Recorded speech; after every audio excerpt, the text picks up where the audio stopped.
Big Brother, mainstream media, government cover-ups. You want answers? Well, so does he. He's Alex Jones on the GCN Radio Network. And now, live from Austin, Texas, Alex Jones.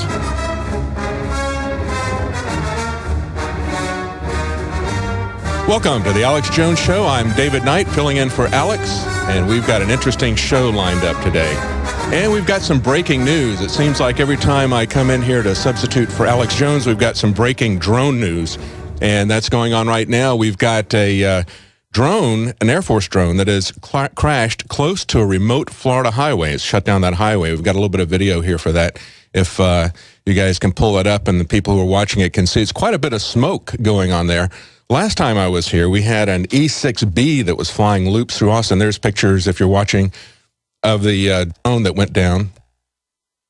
And it's quite a bit of smoke, and it was fairly close to a population center. It says, according to an Air Force fact sheet, the QF-4 is tested at nearby Tyndall Air Force Base and at Holloman Air Force Base in New Mexico. The plane is a modified F-4 Phantom aircraft. They say it's been used since the 1950s. Now, the last time I was here, Alex called in, was absolutely amazed at the size of this airplane that was flying looping circles around the city of Austin, flying at the level of the buildings, very dangerously low. We eventually learned that it was an E-6B that was doing, as I reported, a training exercise in Austin. And you have to wonder, if they're doing training, why are they doing training so close to population centers? Well, they're doing that all the time. Actually, we've got numerous incidents of SWAT teams, not SWAT teams, but military exercises in conjunction with our militarized police, with our SWAT teams. They're working together in city after city doing these drills and arresting citizens who videotape them. We've had reports of that, and we've shown video of a citizen getting arrested for exercising his freedom to videotape what's going on in public. And they told him, you have to leave, you're in a dangerous area. And it's like, well, if it's a dangerous area, it's because you're landing helicopters here in a public space, and they haven't warned anybody. They didn't cordon it off. And, you have to ask yourself why they're doing it. Well, they've answered that question. We've had videotape of a military officer explaining that you train where you expect to be deployed. So if you expect that you're going to invade a mountainous area, or you expect you're going to invade a beach, you train there. If you expect you're going to invade American cities, that's where you train, and you train with the police. And that brings us to an article right now that we've got linked on the Drudge Report. This is on Infowars.com. This is from former President Jimmy Carter. And he said, in the wake of the NSA spying scandal, he said of the American political system, America has no functioning democracy. That's Jimmy Carter. America has no functioning democracy. Now, he joins Paul Craig Roberts, and he joins retired Senator Gordon Humphrey in criticizing what's going on in America right now. Think about this. This is just one generation removed. These are people who have retired a few years ago, still alive, criticizing how far we have gone into despotism. And another article that's on Infowars.com, we have this from Paul Craig Roberts, and he calls it coup d'etat. He said, Americans are ruled by usurpers who claim that the executive branch is above the law, that the U.S. Constitution is merely a scrap of paper. And he points out an unconstitutional government is an illegitimate government. Says Americans are oppressed by illegitimate government rulings, not by law or by the Constitution, and by laws and naked force is how they rule. And he doesn't mince any words. He says the South African apartheid regime was more legitimate than the regime in Washington. The apartheid Israeli regime in Palestine is more legitimate. The Taliban, more legitimate. Gaddafi, Saddam Hussein, more legitimate. Absolutely true. If you don't follow the Constitution that you swear allegiance to, you become merely dictators. We're going to be talking about that, and we've got some guests coming up that are going to talk about some local solutions to this tyranny coming out of Washington. Stay tuned. We'll be right back. Welcome back to the Alex Jones Show. I'm David Knight, filling in for Alex. And just before we went to the break, we were talking about just the former generation of leaders in this country talking about how illegitimate our government is. I mean, these are former senators, former presidents. Paul Craig Roberts, who is the father of Reaganomics, former head of policy at the Department of Treasury. They're all pointing out that we have basically had the federal government cut itself loose from the chains that bind them down. They've cut themselves loose from the document that they swear allegiance to. Understand that when they take office, the oath to the Constitution is essentially an oath to a superior power, to the law. The law is king, lex rex. What they're doing is swearing allegiance to a king and then ignoring and subverting that king. Now, we've got an article that's linked on Drudge Report from Jimmy Carter, where he says, basically, America has no functioning democracy. And as I mentioned just before the break, Paul Craig Roberts said, the American government is an unconstitutional government and an illegitimate government because they no longer pay any attention to the Constitution. Now, also breaking yesterday from The Guardian, there was an email exchange between Ed Snowden and former GOP Senator Gordon Humphrey. And he said, I believe you have done the right thing in exposing what I regard to be a massive violation of the U.S. Constitution. And so when they got this message, Glenn Greenwald contacted the former senator just to make sure that it was not a prank, that it was actually there. And what he did was he essentially clarified it and doubled down. This is what he said in the follow-up message. He said, this is a senator, former senator, writing to Glenn Greenwald. And he says, yes, it was I who sent the email message to Ed Snowden, thanking him for exposing astonishing violations of the U.S. Constitution and encouraging him to persevere in the search for asylum. He talked about him being a courageous whistleblower. And he said that no effort, he's very concerned that there is no effort being made to identify and to remove from office and bring to justice officials who have abused power seriously and repeatedly violated the Constitution of the United States and the rights of millions of unsuspecting citizens. And that's the whole point. All you see discussed on the talk show hosts are, how do we keep this from happening again? Andrea Mitchell was interviewing a Democrat from, I think it was Montana, and they were talking about how they could vet security clearances better so this doesn't happen again. Nothing at all about making the government obey the Constitution. Where are we headed with this? Well, actually, James Madison pointed out, and we read this quote last night in the nightly news, he pointed out a long time ago what was going to happen if we didn't follow the Constitution anymore, and if we didn't understand the traditions that led to the writing of that document. He says, do not separate text, that would be the text of the Constitution, from historical background. If you do, you will have perverted and subverted the Constitution, which can only end in a distorted, bastardized form of illegitimate government. Same words being used by the previous generation of politicians and government officials at the federal level. Now, in the second hour, we're going to be talking to Stan Lenic, and if you remember, he was the deputy. You might remember this when we had the opt-out and film campaign with Ashley, Jessica, and Jason Burmis. They went to a New York airport, and they were handing out literature, not bothering anybody, and they had the police called on them. And fortunately, the deputy sheriff who showed up was Stan Lenic. There's a little video of that. We're going to be talking to him. He stood up for their constitutional rights.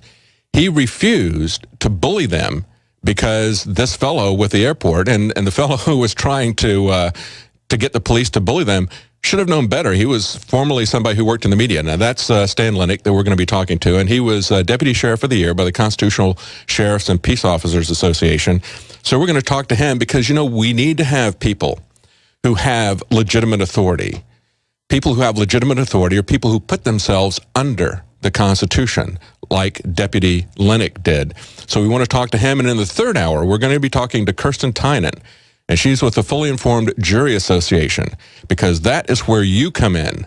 That's where every one of you can come in, because you can stand in the gap against bad laws, against oppressive government. You can stand in the gap and make sure that your fellow citizen gets justice and that unjust laws are not enforced. And that's a very important thing. Most people don't understand where that power comes from. They don't understand the tradition of that. They don't understand the judges will basically tell juries lies. They will suppress information about what the rights and the duties of the jury truly are. But let's think about where this is really headed. let's look at somebody who actually lived under the Stasi. There was an amazing article that was translated into English, and I tried to get this guy to come on so we could interview him, but unfortunately he doesn't speak English. This is a pastor who lived under the Stasi in East Germany, and he has something that all Americans should really think about. He talked about living there for most of his life up until about 20 years ago when it fell. He says, we all recall the fall of 1989 when thousands of people all over German Democratic Republic marched from churches to streets and squares. Now, this fellow was a pastor. And one of the things that he had done, and he was surprised to find that the Stasi didn't know anything about it, he actually had smuggled in from the West a miniature lab, and he was doing testing of the water because he knew they were putting chemicals into it. Not openly, like our government puts fluoride and other things that we know are harmful, things that are banned in Europe. They were putting other chemicals in as well as that into the water, and he was doing testing and giving information out about that.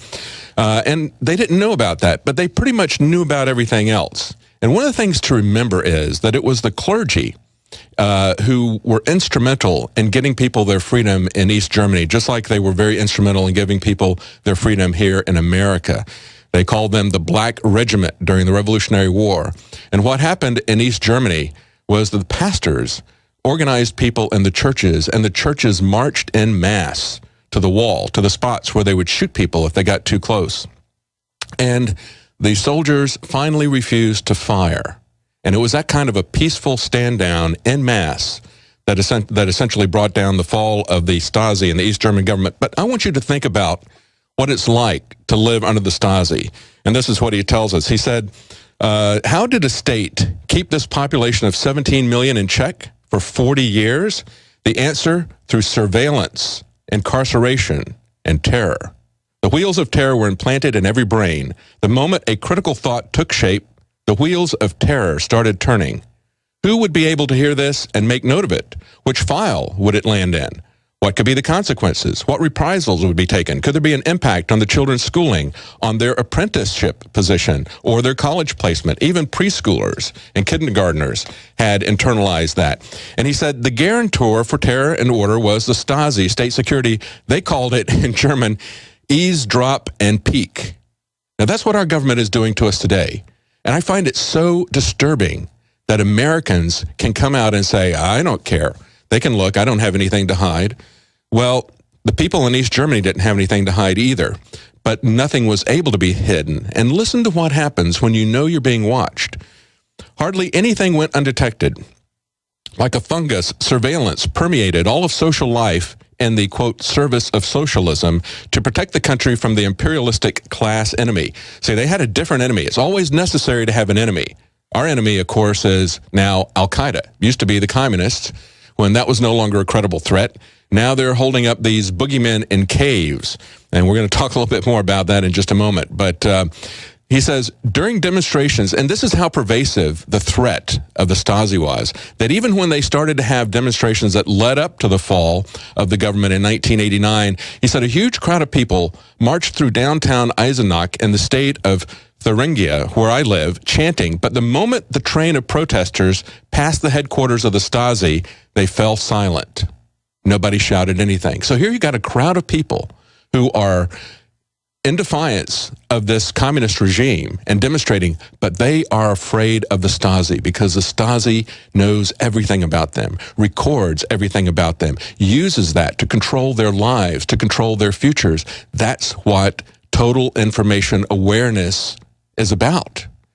It's a means of control. It's a means, and that's what surveillance leads to. People need to understand this. He says, listen to this. The Stasi not only surveyed the everyday life of citizens, but also influenced our lives. In my case, the Stasi sought to document my underground political activities with the goal of gathering enough material to take me to court. But they didn't wish to wait until I'd made a mistake worthy of prosecution. Instead, they used snitches to plant rumors in my parish and to strip me of the backing of my superiors in the church. They even tried to set up an informer on my wife to destroy our marriage. Snitches provoked me, engaged me in topical conversations, intercepted letters, intercepted personal contacts, indirectly influencing and manipulating my life. And he goes on to say that whenever they would have a meeting, whenever the church would get together, any function, they always knew that there were Stasi members, Stasi informers that were present. And he said they would even cynically extend a welcome to those who, quote, had to be here professionally, unquote.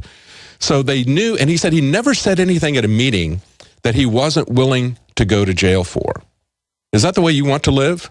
Because what we're going to see in America is something far more pervasive, something far more dangerous than anything that ever happened with the Stasi. You can see pictures of rooms full of files, paper files on people. They had no way to data mine most of that. They collected so much information on people that they really couldn't put it all together. But we now have this massive data center that's being built in Utah that is going to use enough water. Just it's so massive, so incredibly massive, so much data storage, so much heat being generated that they're going to use enough water that they could supply thousands of homes. And that's a big issue out in Utah. But that's where we're headed. We're headed for a complete and total surveillance state. We're headed for something that is far worse than the Stasi ever did, something that is far worse than George Orwell ever imagined in 1984. And the American public just shrugs, many of them. Those of us who are aware have to wake up the others to the dangers that are coming. And we're going to be talking more about that in just a few minutes. Stay tuned.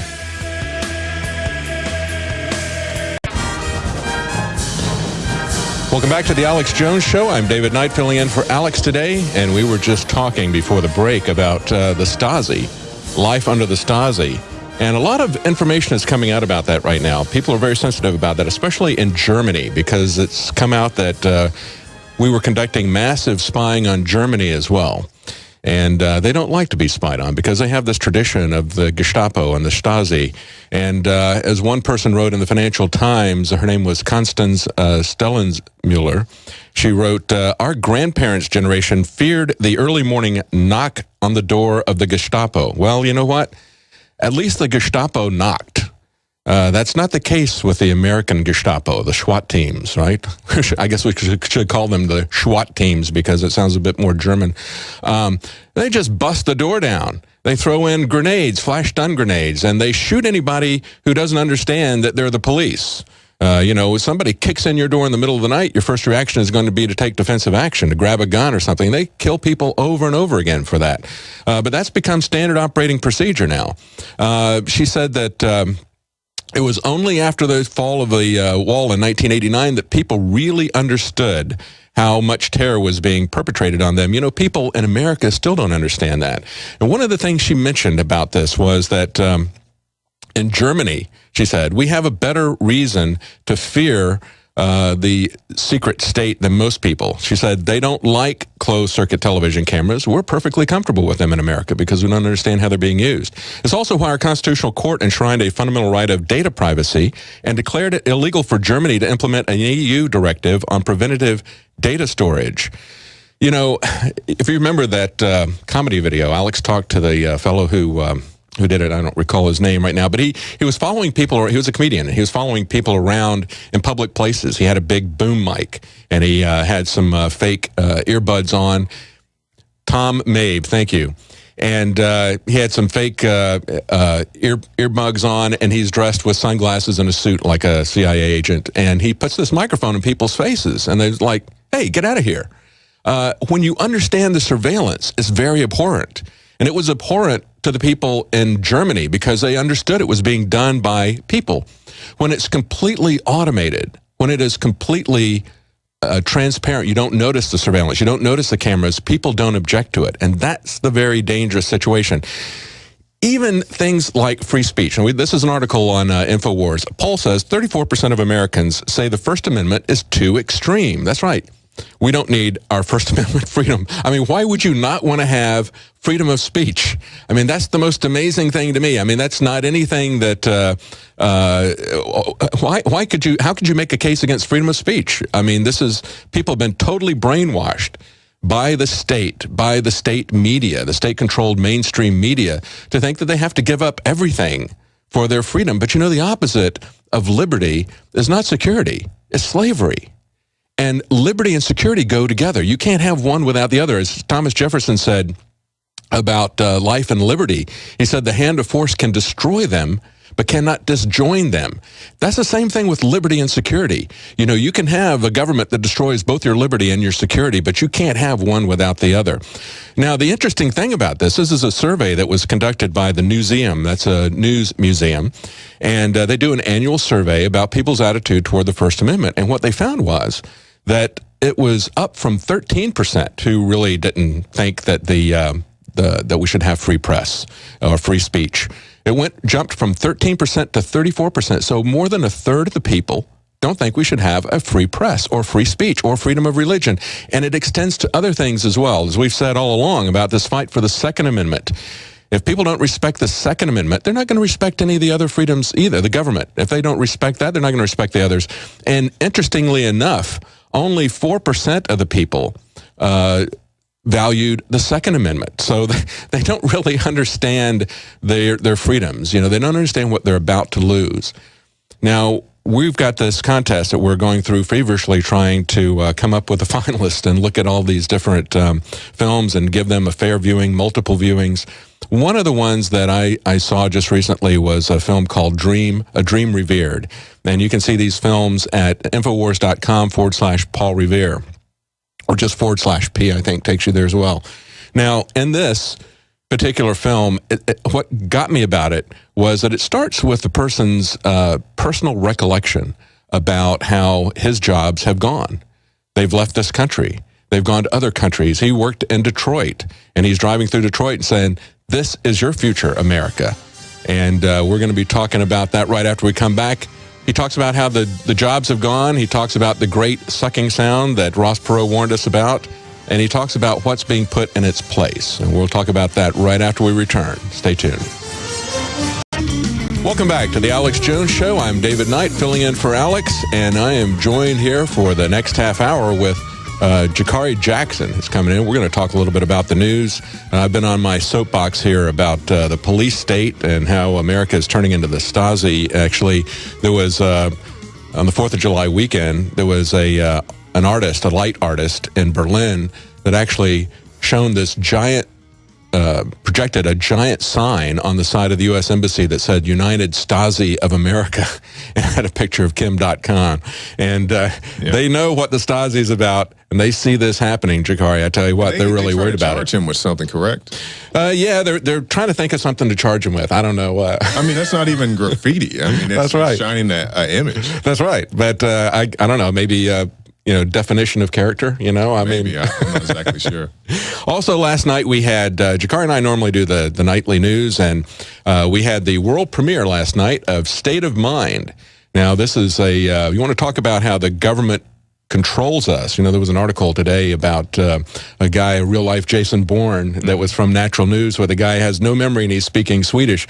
That's the kind of mind control we typically think of, the kind of MK Ultra type of stuff. But this is actually covers that, as well as covers the broader aspects of mind control. Propaganda. Yeah, the more subtle aspects of it. Education, the educational system, and what the goals have been from the very beginning. Now, we premiered this last night. We had the world premiere of State of Mind last night on the InfoWars Nightly News for our subscribers to Prisonplanet TV. But, you can still get a copy of it. And where we were back in North Carolina, we didn't have the bandwidth to watch movies on the internet. A lot of people don't like to stream an entire movie on the internet. And if you get a DVD of this, that's a great way to pass the information along to other people. People are much more likely to watch this and enjoy it with a DVD. Everybody's got a DVD player. On Blu-ray. That's right. Blu-ray, even. So, Jakari, what's up? Well, I saw this, and you brought this up when I first walked in, the McDonald's budget. Yeah. Now, maybe we can get a doc cam on this. This is the McDonald's budget, as you would assume by the title. It's trying to teach people who make the McDonald's type of income how to budget their money. And this article points out that, it would ask the question, can you support a family on $2,000 a month? Mm-hmm. Now, supporting myself on $2,000 a month is, difficult enough. To pay the entire family between rent and various utilities, over $700 a month. Then food, gas, just the bare necessities, phone, and so forth. And it says McDonald's teamed up with Visa to teach their employees how to properly budget their minimum wage. But the big thing in it says blatantly in the document itself that they expect you to work 2 jobs. Yeah, exactly. Because they're not gonna hire you full time, because then they got to pay Obamacare. Yeah. Right. So they're going to make, to get even like a $20,000 income, they're going to make you work 2 jobs. Exactly. So you're going to work, maybe 2 30-hour jobs, I guess. I don't know. 60 hours. But they don't budget anything for food or for gas. I guess it's like, do you want fries with that budget? I mean, it's pretty ridiculous. It's just more of this trying to get people to live on less. Meanwhile, Obama is going to Africa saying that Africans shouldn't have air conditioning. I'm not making that up. We played that clip here before. Saying Prince Charles has said the same thing. They fly in with their jets and say, you shouldn't drive cars. Yeah, he hops off jets everywhere. Obama jumps off Air Force One and tells people they shouldn't have cars in Africa because that'll raise the standard of living too high. Yeah.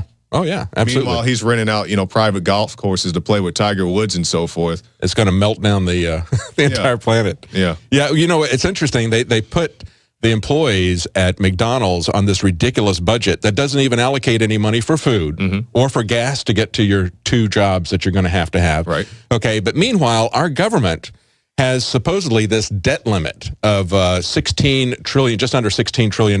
Frozen. That's been frozen for the last 56 days. They're incredibly claiming that they have not spent any money for the last 56 straight days. So evidently nobody in the federal government is getting paid anything. They're not buying anything. And they stopped at about $26 million short of the limit. And it's been frozen there since May 17th, Yeah, just like you said, nobody's gotten a paycheck. They haven't had another $7 million vacation or, whatever else their expenses may incur. Yeah, I guess they put Obama's trips on a credit card or something. But you maybe remember, Visa. Obama keeps threatening, and I believe it was last year or the year before, he threatened not to pay the military, of all people.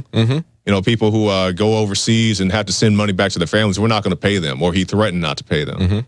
Absolutely.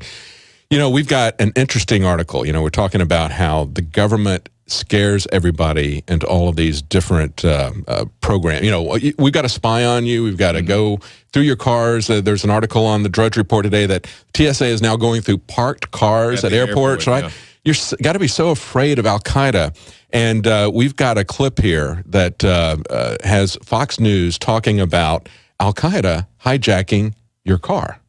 Can we play that, guys? Can we play a little bit of that? Go ahead. To fly 4 airplanes into a building. Never thought it could happen. Cut it right there. Never say never. Yeah, they thought it was far-fetched to fly 4 airplanes into buildings. Actually, they got 2 airplanes flew into the Twin Towers, and 3 giant skyscrapers fell straight down. Exactly. Like controlled demolition.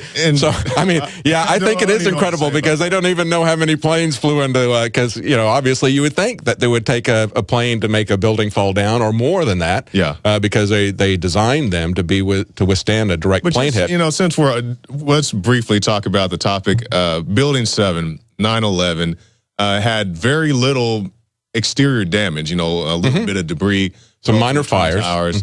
And supposedly knocked the building down. But you think about buildings 4 and 5 that had much more damage and had to be torn down to the ground. And that's all I'm going to say about that. That's incredible. But he talks about how it's just so incredible. But the other thing I want to talk about here is notice how they craft the discussion here. Now it's hackers and it's Al-Qaeda who could hack into your car. But when the government does it, it's for your own safety. When Officer Brown pulls you over on when the reality is stretch of highway, exactly, it's all good. Yeah, only the government is going to be doing this. When this thing came out with Hastings, right? Immediately, Alex said, they can crash a car by hacking into the system. Oh no, you can't do that. That's far-fetched. I want people to see this. Can you guys just go to Google? You don't have to play the audio, but just go type in Google car, and it's some trendy guy with a hat on. He's driving to exactly. Taco Bell. Exactly. And but after that came out, after Alex said it, people were laughing at him. But then when Richard Clark, who is the former U.S. National Coordinator for Security, Infrastructure Protection, and Counterterrorism, Richard Clark, tells the Huffington Post, there's reason to believe that intelligence agencies for major powers know how to remotely seize control of a car. And he says, so if there were a cyber attack on Hastings' car, and I'm not saying there was, I think whoever did it would probably get away with it. And then later on in that article, they even say, then just a couple of paragraphs down, they say Hastings was driving this Mercedes when he crashed into a tree. First of all, if you remember, the only eyewitness that everybody was talking about the first day was Luis Cortez. And what he said was it was driving very fast. It jackknifed. Parts went everywhere. Okay. He didn't say that it hit the tree and caught fire that way. Okay.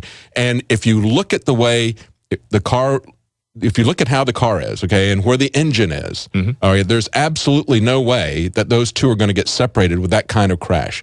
If it hit head-on into the tree, it's going to capture the engine and drive it into the car. Exactly. If it hit sideways with enough impact to somehow, I mean, anything I guess could be possible, but if it was going to eject it sideways at a right angle to the direction the car was going, that car would have been wrapped around the tree. That didn't happen either. But I've looked at crash after crash after crash on the internet. And the simple fact of the matter is if you got something like a Pinto, remember the Ford Pinto, maybe you don't remember that. I do. I'm old enough to remember it. Okay, it was a big deal because its fuel tank was compromised in rear-end collisions. And you can see highway traffic cameras of it being hit from the back, and the entire contents of the gas can are atomized and sprayed everywhere and then catch fire. And you see that in these car crashes. You see car crash after car crash, very, very bad. They don't blow up instantly like they do on a Hollywood movie. Exactly. Yeah. That only happens when you have the rear end is hit. And, of course, the rear end of the Mercedes that Michael Hastings was driving was completely intact. So there's no way that's going to blow up and explode on impact.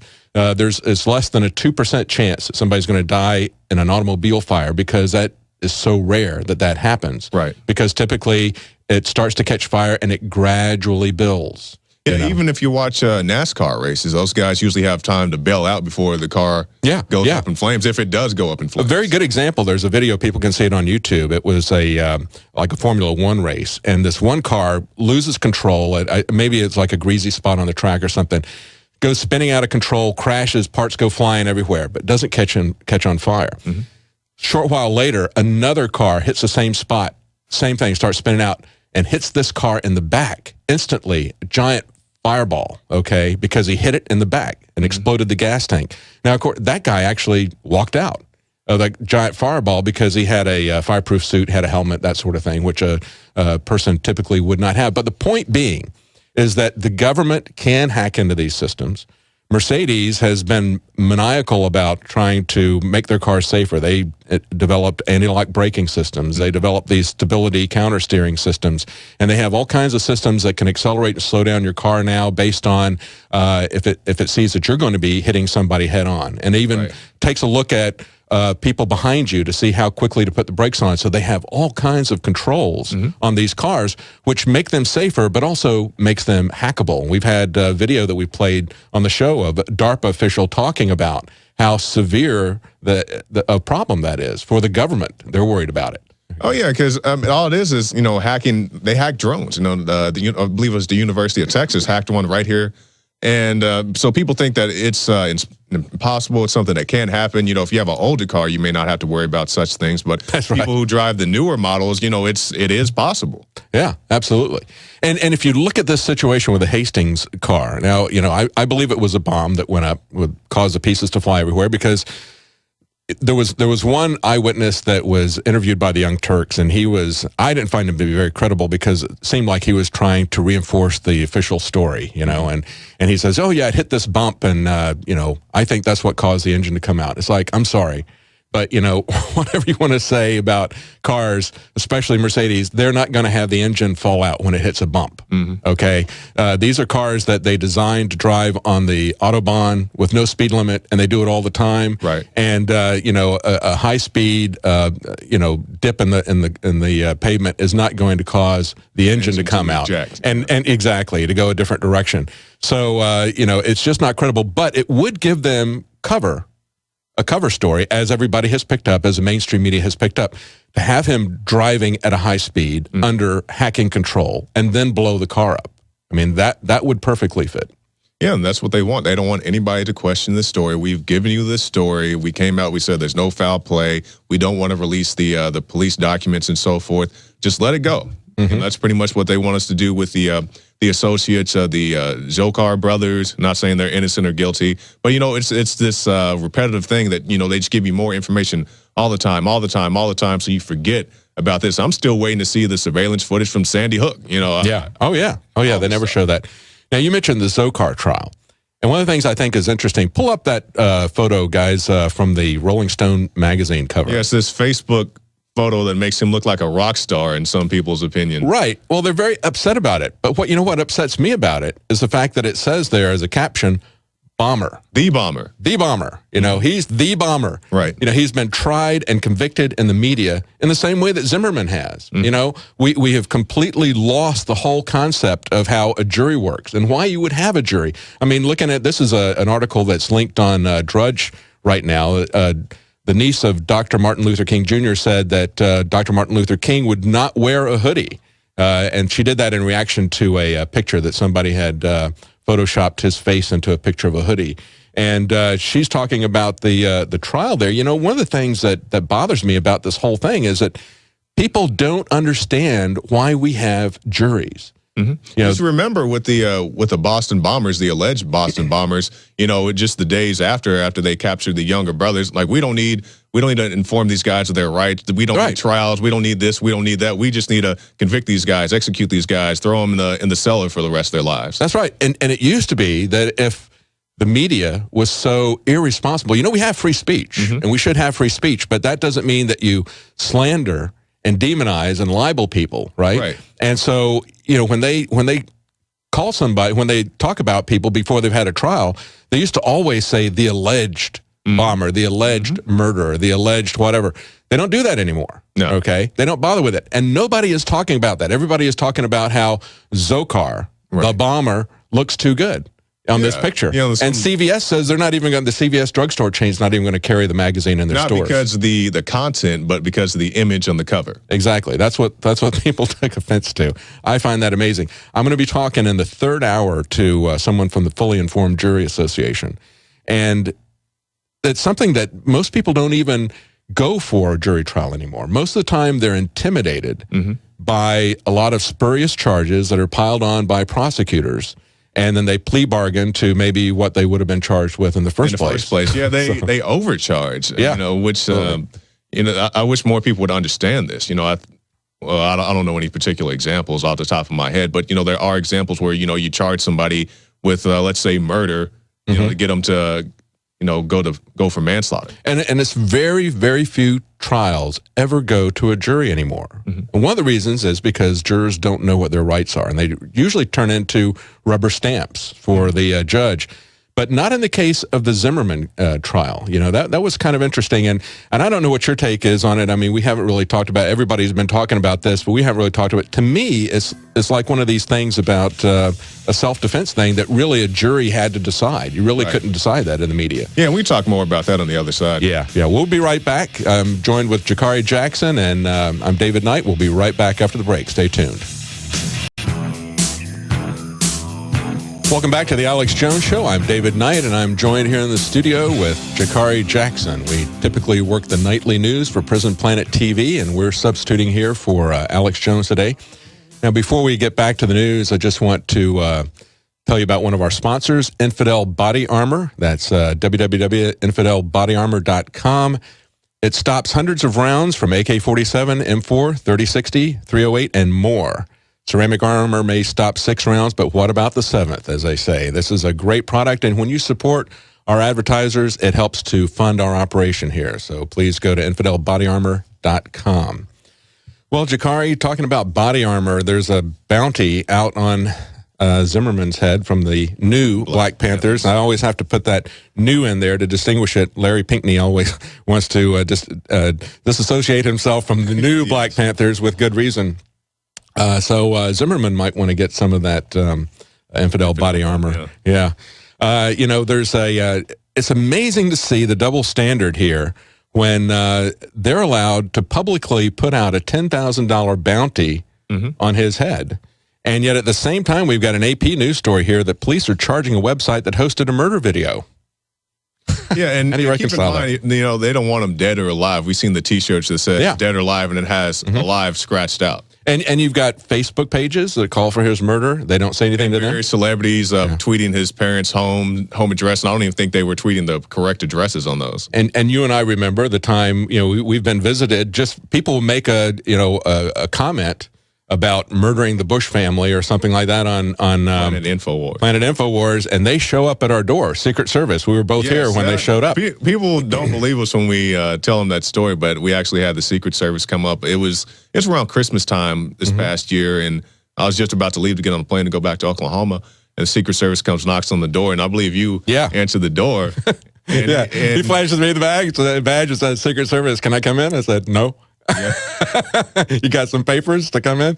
So, we went around and talked around with people. But, they don't hesitate to come to the door about a little spurious comment on our website. But somebody takes out an entire Facebook page. Right. They start doing T-shirts. They start putting out dollar bounties to have him killed.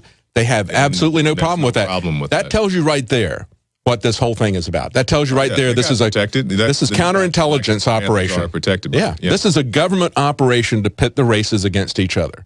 Nothing could be clearer about that. And you look at the Black Panthers, how the Department of Justice just passed on doing anything about them turning voters away, threatening voters at polling places in Chicago.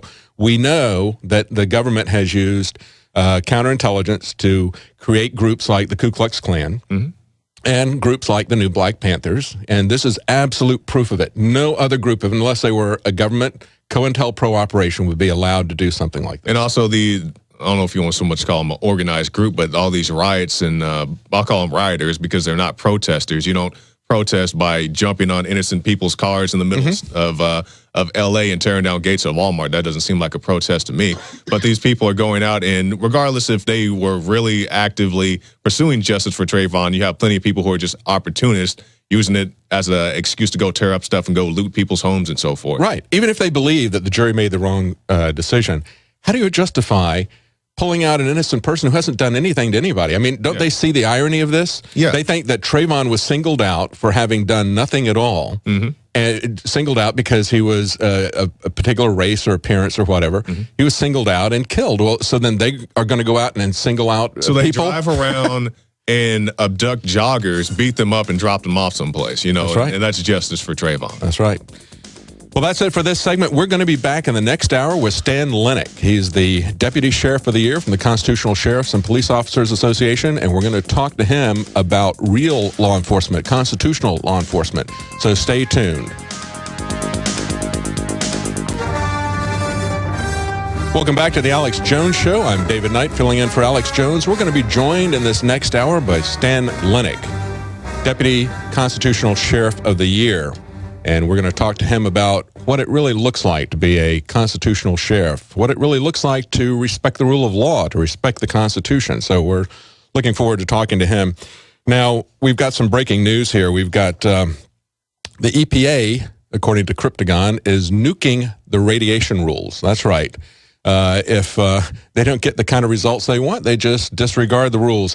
They have now rewritten the rules for what it passes for a safe exposure to radiation, and raising it from the current goal of 1 in 10,000 to 1 in a million Americans. They're going to have fatal cancers, but they have raised this by about a factor of, I think, 1,000 in the article it says here. So if you don't get if they're worried about radiation from Fukushima, then the solution is not to actually address the problem. It's just to change the rules. This is the same EPA that did human testing in order to justify their fine particulate matter regulations. They did human testing feeding diesel exhaust directly into people's aspirators, deliberately searching for people who had respiratory and heart problems so they could create an incident which would justify the regulations, exposing them to levels that were up to 70 times what the EPA had already said would not just make you sick, as EPA Administrator Lisa Jackson said. She clarified this in congressional hearing. She said, this is not just going to make you sick. I'm talking about stuff that will kill you. And so they took that level that they had presumably determined already and fed that at up to 70 times that level to people trying to provoke an incident. So is the EPA really looking after our health, or is it trying to build an empire? Is it trying to find a way to control our economy? Is it trying to find a way to shut down our industry and shut down our power generation? I think it's the latter. We also have some other interesting news here about Monsanto patents getting rejected by the Indian government. Now, Monsanto can get pretty much anything they want in America, but not in India. If you recall, in India, they already had farmers committing suicide by the thousands because they were being sued by Monsanto. Just like the Supreme Court case that the Supreme Court found in 9-0 in favor of Monsanto, that was rejected in India because what they said was Monsanto's wheat or corn was cross-pollinating with other farmers' corn and wheat, and they would come around then and look at that and say, we have some genetic material from Monsanto. They would sue them for royalties and essentially destroy these people's lives financially. And the farmers were committing suicide there. But in America, that's okay. In America, we serve the interests of Monsanto. You might remember Clarence Thomas was formerly a lawyer for Monsanto, did not recuse himself from that court decision either. And some other news here. You may have seen the preview for the new movie Elysium that is coming up. It has it's a science fiction film. And there's an article today in Wired magazine with the director. And this director is originally from South Africa. And he says that he kind of likes L.A. because it has this thermonuclear weapons feel like it's about to go off at any point. He says L.A. can't quite match the level of intensity of Johannesburg, South Africa, but he says it's getting there. It's getting pretty close. And this takes place, Elysium is set in 2154, where you have this wealthy 1% live in this orbiting satellite, and they have everything provided for them. The rest of the people are brutalized by robots, by robocops, and that's basically where we're headed. And he's perfectly fine with that. He thinks that, so this is maybe some predictive programming and not really complaining about it, but it'll be an interesting film to see. We'll be right back with Stan Lenic, Constitutional Deputy Sheriff of the Year. Stay tuned. Welcome back to the Alex Jones Show. I'm David Knight, filling in for Alex, and we have joining us in this segment, Stan Lenic.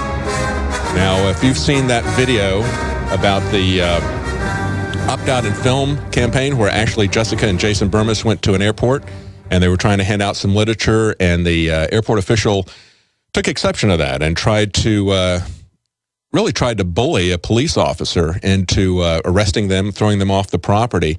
And there's some video, if you're watching this right now, that is Officer Lenic right there.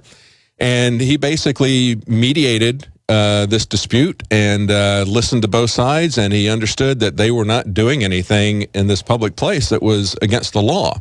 And he stood up for their free speech rights. And then, as a result of that, Officer Lenic was given the award from the Constitutional Sheriffs and Police Officers Association this year. He was given the award of Deputy Sheriff of the Year because that video went pretty viral. A lot of people saw that. Now, he's had law enforcement experience, 6.5 years as a deputy there, and we've got him on the line right now. Officer Lenic, how are you doing? Good. How are you? Doing fine. Thank you for joining us. I've seen that video many times, and I tell you what you did there in that airport is what we all wish the police would do everywhere. Be calm about that and just listen to both sides, make a determination. So many times we see the police just losing it and going out of control. Tell us, how you approach law enforcement. What's your philosophy? Well, my philosophy is the golden rule: treat others how they treat you. Mm-hmm. And that's basically it. When Ashley Jessica and Jason Burmis came to the airport, as I talked to you a little bit earlier about, is they were polite, they were kind, they stood their ground, they knew their rights, and it actually made my job a little easier. When you're dealing with someone who is courteous and they showed me utmost respect, and I really appreciate that. That's right. Well, a lot of times we have officers, though, who essentially initiate a conflict. And this is a case, I don't imagine you've seen this. We just had, just south of Austin here is a town called San Marcos. And there's an article here. It's actually made national news. San Marcos cop faces a felony rap for assaulting a woman during an illegal arrest. Now, according to the police chief, Howard E. Williams, he said, "I won't prejudge the internal investigation. I haven't heard what the officer has to say yet, and I'll reserve judgment until that happens," he said. But there are standards, and I think it's fairly obvious that what we think about his conduct that night, and that we were the ones that went down and filed the criminal charges. It was actually the police chief who filed the criminal charges after reviewing surveillance camera footage. He says, "I believe what he did was criminal." And a Corporal Palermo said that, actually it was a Commander Perry Dunn said that Corporal Palermo, who's the one who's charged, the woman in question did not make contact with the driver or with the police officer. What was happening with this, from what we've been told with the surveillance camera, what the police department has said was he had pulled somebody over on a stop, and they were over on the side. She walked by. She didn't look at them. She didn't say anything to them. She walked kind of close, and he got confrontational with her and wanted her ID. And she said, "For what? I haven't done anything." And it escalated from there. And at one point, the back and forth, she was essentially standing up. She had not done anything wrong, and he was somehow offended because she had walked too close or something. And eventually what he did was he slammed her in the concrete, broke out several of her teeth, and gave her a concussion. And so and I mean, that's how it escalates. And, from our standpoint, from the public standpoint, we're seeing this happen so many times, and we say, why is that apparently more often the case than a situation the way you handled it with Ashley and with Jason? Why is that getting out of control? And what do we do? What kind of systemic controls can we have to watch the watchers, to essentially control that, to make sure that doesn't happen? Do you have any idea about that? Well, first of all, in any job or profession, there are, bad apples. I mean, you see it every day. You see it in the news, and exactly what you just, told me. I did not see the video of it, so I kind of wish I did before talking to you about this. Right, I understand you can't comment on the specifics of it. Yeah. Right. But I mean, how far away was she from the traffic stop? Well, evidently they were right up beside the sidewalk. I haven't seen the video either. I'm just reading the article based on the fact that after the police chief and the police commander reviewed the video, he essentially arrested her. He threw her to the ground and then arrested her. Right. They released her, and then after they reviewed the footage, they charged him with a felony. Right. So this is yet to be determined. So, she wasn't like brushing right up against him, I don't believe, but for some reason he took exception to it. And I guess the question that we all have, we know that when there's a shooting involved, there's always going to be an internal investigation, correct? Oh, of course. Okay, but when there's a taser involved or some other form of quote-unquote non-lethal force use, because you don't always have, tasers are not always non-lethal. People die from that sometimes. People have permanent injuries, brain injuries from that when they hit the ground. So I don't believe, now correct me if I'm wrong, are there automatic investigations when non-lethal force like tasers are used? Well, I can tell you this, and just speaking from experience with my department, anytime use of force is committed, whether it's deployment of a taser or pepper spray or anything like that, the officer involved has to fill out a use of force form. And when he fills that out, he has to state specifics of why he used that force. And it goes directly to the immediate supervisor. And the supervisor reviews that and basically says, okay, he used the appropriate amount of force, and with, all of our traffic stops and everything that pretty much that we deal with, everything is recorded. We have cameras in all our cars, and the supervisor reviews that, and he makes a determination. Now, did he use the appropriate amount of force? Yes or no? If excessive force was used, it goes up the chain to our internal affairs. So, there is definitely, each officer in my department is held accountable for what they do out on the road. How does that differ from, let's say there's a shooting? How is that different from just the use of force? How's the review of if a firearm is discharged? How is that review process different, or is it different? It's actually not different because it's the same form that you'd have to fill out.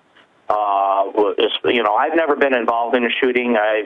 One of my coworkers has, so I can't really specifically state as to what exactly happens. Mm-hmm. I'm not in a supervisory role, so I can't really right. I understand. give you specifics on that. But as far as I know, especially with the shooting that my coworker was involved with, the sheriff himself came out. I mean, all the supervisors were there. The investigation starts right away. I see. Well, we've had situations where there was a video, perhaps you've seen this one, that this also went viral. A woman is sitting on a curb, handcuffed with her hands behind her, and she's smart-mouthing, obviously, the cop and getting him really annoyed. And he basically does a roundhouse kick to her head. Yeah, I did see that. Remember that? And if I remember correctly, I think that the police department, the police chief, fired him, relieved him of duty, and then he was reinstated, I believe, by the police union, got his job back, and fought against that. So, I mean, we have this situation where we're looking at it was like, well, how do you, the old expression is who watches the watchers? How do we police the police? If there's, like, as you mentioned, there can be bad apples, there can be good apples, but you have to have some kind of a system, some kind of a systemic check against a bad apple. You know what I'm saying? You can't just, I wish everybody was like you and was level-headed and respected the law. But when you've got bad cops, I mean, what do we do to correct that? Because we can have corruption inside the police force. I mean, do you have any suggestion about that having been inside? I wish I had the answer to that. Because if I did, I'm sure everybody would be looking to me for advice with that. But I really can't, give a definitive answer as to, I understand. I guess what each police officer needs to do is remember their oath of office, remember why they are in law enforcement to begin with, and, it's... And that brings us to your award from the Constitutional Sheriffs and Peace Officers Association. Tell us a little bit about that organization.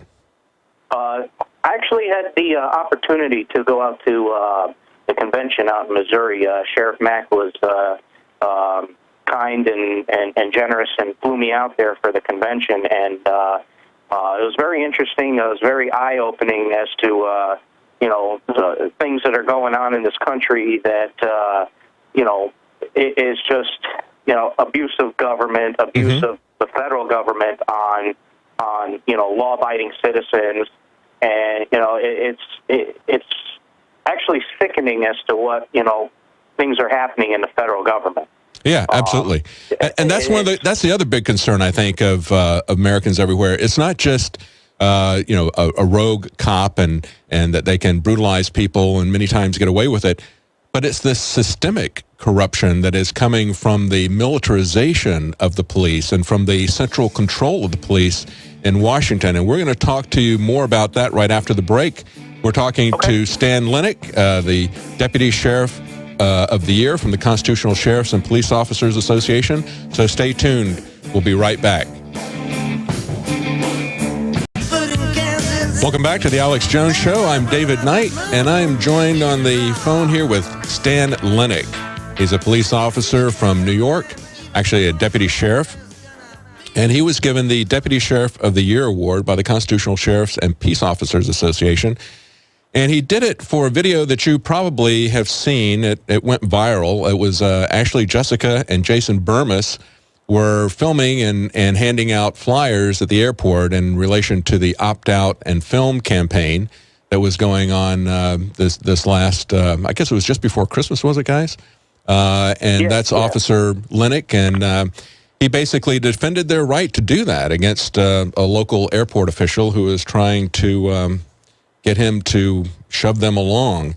Officer Lenic, I guess one of the things that I found interesting about that was the fact that you had absolutely no problem being videotaped. We see cops go absolutely ballistic and get violent over the fact that somebody's videotaping them, but you had no problem with that. Tell us why. No, of course not, because the fact of the matter is whenever I'm on a traffic stop and walking around the airport and everything, I'm being videotaped. Everything is audio and videotaped, especially in the patrol car. So, I mean, I have no problem being videotaped. There seems to be... I got nothing to hide. That's the point. That's the point exactly. You know, when I see a cop who gets so upset about being videotaped, it's like, if you're doing your job, if you're doing the right thing, why would you be concerned about that? And that was precisely the point, is that you weren't doing anything that you had to be ashamed of. And we've had court decision after court decision after court decision overturning local regulations, overturning laws, and standing with the fact that citizens have a right to videotape in public. There is no expectation of privacy for anyone if you're walking around in public, especially no expectation of privacy for someone who is a representative of the government, essentially, doing law enforcement, that sort of thing. So I found that very interesting that, as opposed to the officers who will basically get in people's faces and start punching them if they're videotaping, you had no problem doing that because you were not doing anything wrong. Exactly. And I might add, too, that, several times when I've stopped someone, they pulled out their cellular phone and they videotaped me. And whether they told me if they were doing it or not, I personally really don't care because, like I said, I do everything, every time I do a traffic stop or, what have you, I deal with this. I have, it's kind of like the same speech, and I just do it the same way every single time. And, like I said, I got nothing to hide, and I don't mind being videotaped. Absolutely. If you're not doing anything wrong, if you're doing the right thing, and if the person is doing the right thing, they're videotaping. Why? For their own protection. You're videotaping for your own protection. You're videotaping out of your car for your own protection. If everybody's doing everything the way they should be doing it in this, and that's the whole point of the opt-out and film campaign. Ashley Jessica was really getting manhandled by the TSA. And once her brother started filming it, they completely changed the way they approached her, the way they, everything that they did completely changed. The point is that they knew they were being filmed, and they knew that this is a film that they were not going to control. That's the other part of it. The police know that they're being filmed, but they believe in many cases, I think, that they can control that. I've told my family what they need to do. They get pulled over. They need to start filming it, and they need to make sure that it is streaming live to a service like Ustream or something like that, so that even if the police officer takes away the camera or stomps it, as we've seen in many cases, that's already gone up, and it's already preserved up there live. So they've basically got a record of what's going on for their protection, if the police officer's not going to do that. Right. Let me ask you about the practice that is happening in New York City, because you're in, upstate New York, is that correct? Upstate New York, yeah, Albany area, actually the capital of the state.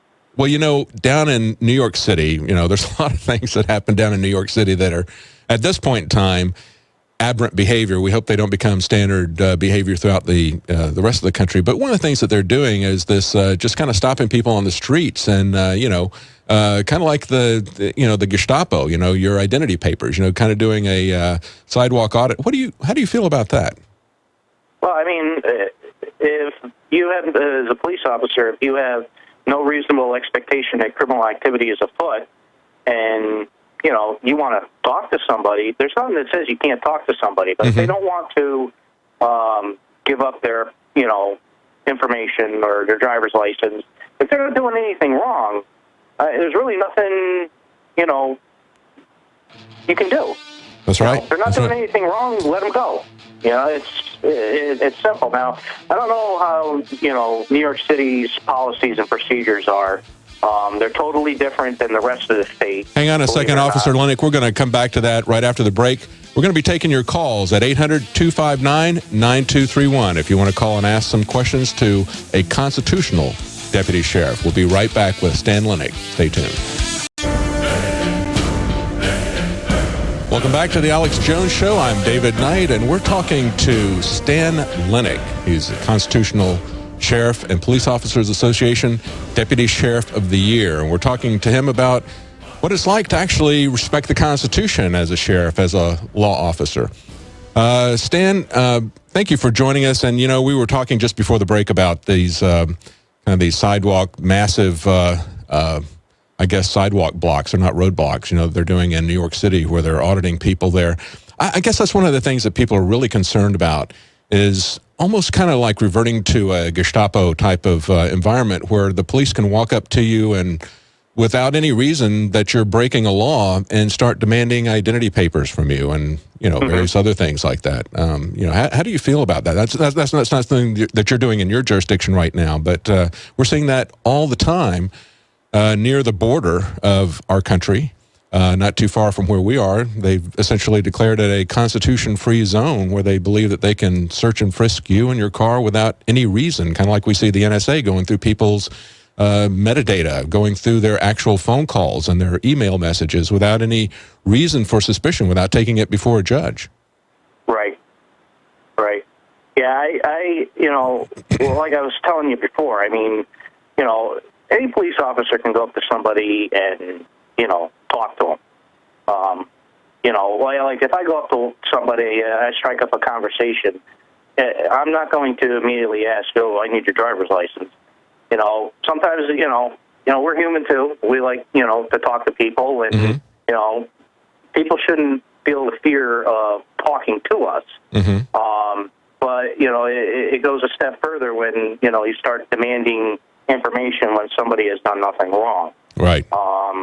Right. And that's where, you're getting yourself into, the police officer himself could be getting himself in trouble by, taking it that step further and not having a reason to, ask somebody for their identification. Exactly. We've got this competition, this film competition that's going on, Operation Paul Revere. And I was just reviewing one of the films last night. It was called A Drop of Water. People can find that at Infowars.com/P or /Paul Revere. One of the things in it, they were talking about how tyranny had looked under the Khmer Rouge in Cambodia, and they had a picture of some signs, and this sign was up in multiple languages, French, English, Cambodian, and in English it says, the security of regulation, and it has several different steps here. One, you must answer according to my questions. Don't turn them away. Next one is, don't try to hide facts by making pretexts of this or that. You're strictly prohibited to contest me. You must immediately answer my questions without wasting time to reflect. Don't tell me about your immoralities or about the essence of the revolution. In other words, don't appeal to the rule of law. And the last one was, while getting lashes or electrification, you must not cry at all. This is not a joke. This is actually what is in Cambodia. This is the kind, this is where tyranny essentially, what it eventually winds up with when you have people who don't respect the rule of law, who don't respect the Constitution. Now, you said that you learned quite a bit when you went to the Constitutional Sheriff's Convention about that. Tell us a little bit about that. Well, first of all, I just want to comment on that sign. First of all, I feel sorry for the people of Cambodia that they have to deal with this tyranny. Second of all, that's why our Constitution is in place. Absolutely. Because our forefathers left a country that was like that. And they came here and they wanted to be free people. And they wrote this precious document to protect themselves from stuff like that. And going and to Missouri to the Constitutional Sheriff's Convention, it was all about, the Constitution, and that is the supreme law of the land. Absolutely. All right? You take an oath to that, right? From Milwaukee, I remember correctly him saying, God wrote the Constitution, and, and gave it to us. He wrote the 10 Commandments, and he gave us the Constitution. And, you really don't need any other, laws than that. I mean, it's a very dangerous thing when you have, as we began the program, we had quotes from Jimmy Carter. We had quotes from former Senator from New Hampshire, Gordon Humphreys. We had a quote from the former Treasury Department official, Paul Craig Roberts. All of them talking about how illegitimate our government has become because it has separated itself from the Constitution. And once you do that, your government is illegitimate.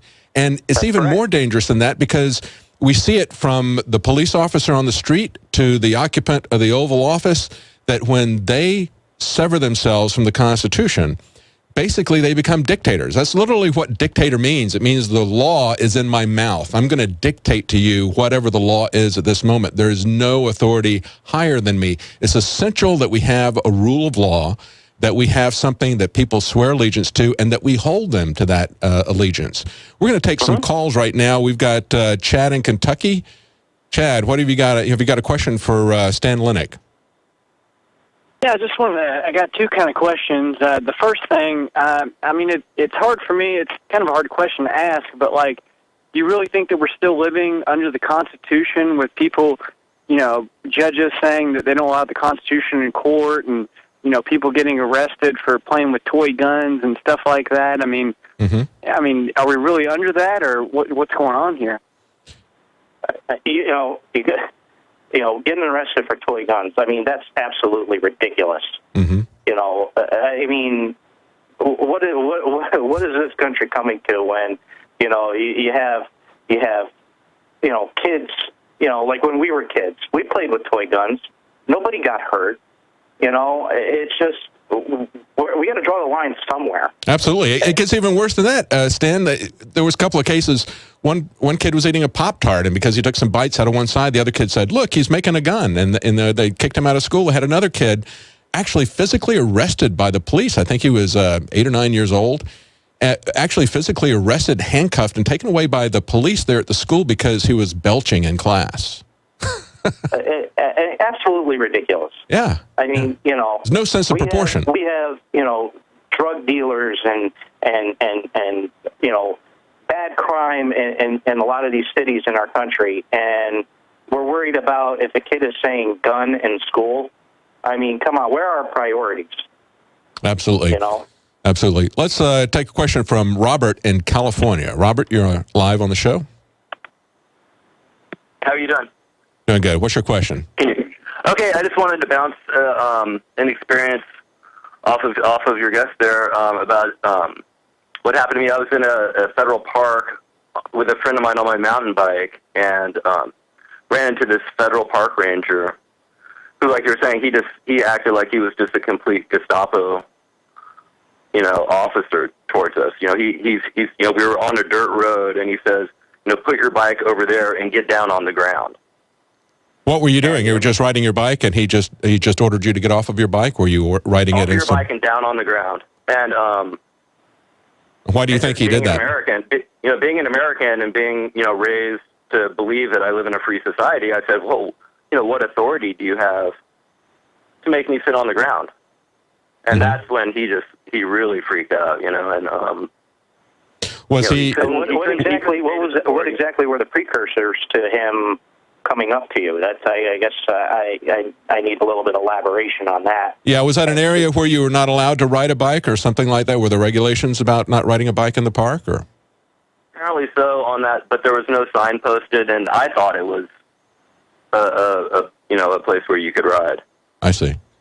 So anyways, instead of just tell you were concerned about the way that he comported himself towards you, that he would get real hostile immediately in the situation instead of just informing you that you've got to stop. Yeah, okay. And just to force you down on the ground, because if you just look at world history, who was that person who told you you can sit on the ground and now you can rise? That was a king, right? Mm-hmm. A king said, when you went to go see the king, you would bow down on the ground, right? Yeah. And then he would say, okay, you can rise now. So what I'm saying is, all you have to do is get a job with the federal government now, and you're a king. And in America, we were about getting rid of kings. Yeah, that's right. And not only that, I look at history, and you can mouth off to the king back, hundreds of years ago, or the queen. Anne Boleyn, who was Queen of England, would ride down the street in her carriage, and everyone would shout "whore" at her. because she wasn't that popular. And now you can't even blink at a government employee. Well, I think, Stan, that kind of goes back to respect for the Constitution, what we were just saying, that if you don't have any respect for the Constitution, the rule of law, you can kind of fall in that trap of being a dictator, right? That's correct. Power corrupts people, and if you are the law instead of enforcing the law, then basically that is the ultimate corruption. Let's talk to Kevin in Florida. Kevin. Hey, Mr. Knight. Thank you for taking my call. I just want to say that you and the crew are doing a great job on the nightly news every night, and I love watching it on my Roku. Oh, thank you. Mr. Lenic, thank you so much for keeping your oath and being a human. We need more of it. I got a question. Let me just give you a little background. I noticed shortly before Fast and Furious was busted that my county PD worked with the ATF in order to create a sting operation using a fake pawn shop to purchase illegal firearms. And they got over 270 stolen firearms and, dirty guns. Also, they infiltrated the drug culture, their own drug culture, even more, and fed the system. The same operation occurred in many other large cities in the same time period, shortly before Fast and Furious. Mr. Lenic and Mr. Knight, do you think that police departments may have helped the ATF find dirty firearms in order to fund the Mexican drug cartels that were supported by Wells Fargo and Wachovia? I don't know. What do you think, Stan? Got any opinion on that? I honestly, we can't really say for sure, Right. I don't know for sure. I mean, I can't. Especially where I'm at, it's pretty rural. Mm-hmm. I mean, our airport is not really that big. It's called an international airport for the fact that we have one flight to Canada there and back a day. So as far as, what we do here is there's a gentleman by Pastor Mueller who works in the city. And what he does is he takes in cooperation with the Albany Police and the Sheriff's Department. It's kind of like a gun buyback. Whether the gun is legal, illegal, whatever, you bring a gun to one of these events, and you're given a $100 gift card to wherever. No questions asked, and it's been very successful. You turn a gun in, and no questions are asked, and and you get a $100 gift card. I think that's a great program. But don't you think that they're going to turn in a lot of guns that really don't have any value? I mean, if somebody could sell a gun, if it's worth more than $100, don't you think they could sell that somewhere else? Well, they probably could, but a lot of times, people don't. Nowadays, people don't want guns; they're afraid of guns, and this is a way of getting a gun off the street, or instead of giving it to somebody else, or you get something out of it. Mm-hmm. Mm-hmm. Yeah, it's I guess that could work. I guess concern some people have had is that a lot of times if somebody's got a gun, maybe they got it from a relative who used to know how to use it and wasn't afraid of them. But sometimes they might get those guns if there's no questions asked. It might be a stolen gun. We see many cases where they're putting information out as to the location of gun owners, and that's almost an open invitation for somebody to break in there, steal it. And if there's a program out there where they can just turn it in with no questions asked, that's also a concern I have. Let's go to Ronnie in Texas. Ronnie, are you there? Thank you, sir. And Deputy Sheriff, I'm asking your opinion. I was attending a public meeting, and I wanted to address an item on the agenda, and awaited my turn. And when it was my turn, after taking 3 pages of notes about this very issue, the county judge broke decorum, and before allowing me to ask my question about the $25 million of taxpayer dollars going to a profit-making hospital, he asked me, and only me, he said, "Well, do you have anything relevant to say?" To which I responded, "Please, Judge, stop asking me such idiotic questions." And that was reason enough for him to call over the deputy sheriff, escort me out of the building, ban me for 4 months. They took me out of the building and put me in handcuffs. luckily, a more mature, knowledgeable sheriff or sheriff deputy stopped them from taking me to jail on that question, but I'm still, to this day, I'm banned from public speaking at a public meeting for what I just described to you. And well, that's interesting, because that is interesting. Judges have, they basically have their own little fiefdom and kingdom, that they operate under, and we're going to be talking about that in the next hour with someone from the Fully Informed Jury Association. But, they have a lot of leeway with what they can do, charging you with contempt issues. But to go that far and ban you from speaking at any public meeting, I don't see what the legal support for that is. That's against your First Amendment right of freedom of speech. Yeah, I would think so. That goes totally against that. Yeah. And what right does he have to ban you from speaking in a public place? Yeah, that's pretty amazing. Right. Let's go to Scott in Iowa. Scott, how you doing? Hey, how you guys doing? Good. What's your question, Scott? Well, we've seen. I know I've seen quite a handful of videos where a police officer is manhandling or what appears to be an assault on camera, and later on it turns out that that his boss or a prosecutor or somebody actually charged that officer with assault. One video in particular was down in Texas where one officer ran up to another officer who had a guy in handcuffs. The guy in handcuffs wasn't struggling, but he ran up, put a knee in his back, threatened to kill him if he moved, and then was subsequently fired shortly after the fact. My question to you is if you were in that situation and you saw an officer doing something like that you knew wholeheartedly and within the law was completely and totally uncalled for, would you act on that by, I don't know, maybe arresting them or doing whatever you could to stop them from assaulting that person? Well, what I would do, of course, is, if the threat is immediate, I'd call and say, hey, back off. He's already in cuffs. Leave him alone, number one. And then I would, I would have to, go to my supervisor and say, hey, look this guy's already in cuffs. And I know the guys that I work with, and I know this, I believe this wholeheartedly, that all the guys that I work with would not do such a thing. We're coming up to a break. We're going to be right back with Stan Lenic, Deputy Sheriff of the Year. Stay tuned. We're going to have more questions for Stan. Welcome back to the Alex Jones Show. I'm David Knight, filling in for Alex, and we are talking to Stan Lenic, Deputy Sheriff of the Year from the Constitutional Sheriffs and Peace Officers Association.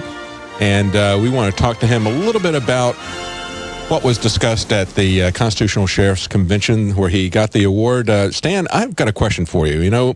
What is it that the public can do to stand with constitutional sheriffs and law enforcement officers? I mean, we've got a situation right now where there's a sheriff in Florida that was deposed and is facing criminal charges because he let someone go that he felt was falsely arrested, and his deputies, I guess, complained to local law enforcement. But what things other than a full-blown conflict like that? What can we do to kind of sort that out? How do we tell who the good guys are when we're voting for sheriff? Because that's an elected position. Well, yes, of course. Sheriff is an elected position, and I'm sure their opponents or whoever is running against them, if they hold a public forum, a question and answer forum, I think that's an opportune time to pose these questions to your local elected sheriffs. Now, you said you learned some things. Sorry, you said you learned some things when you went to the convention. Now, the Constitutional Sheriffs Association has a questionnaire as well as some literature that citizens might get and basically take that to their police department or to their sheriff's department and give that to them, right? I guess if they're not receptive of that, that kind of tells you something right there, doesn't it? That's correct. Mm-hmm.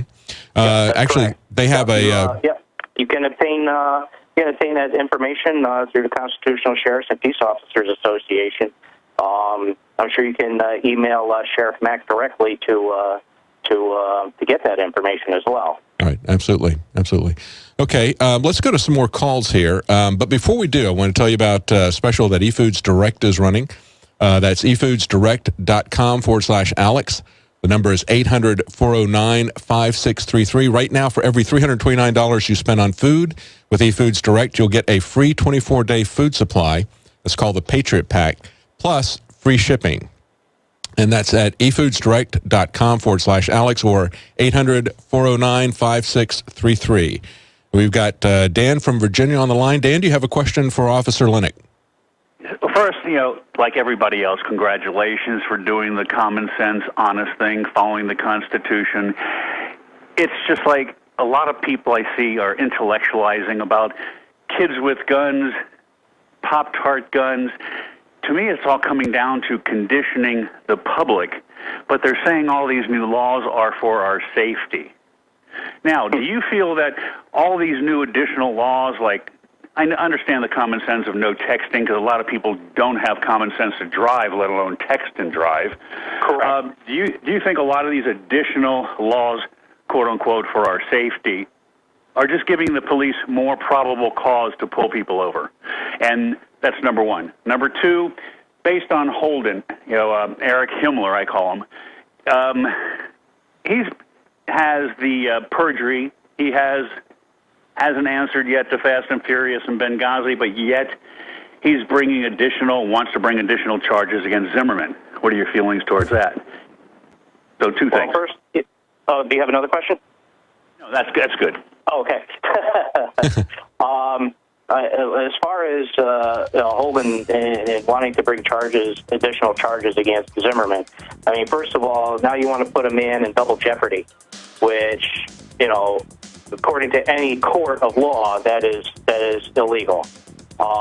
When all these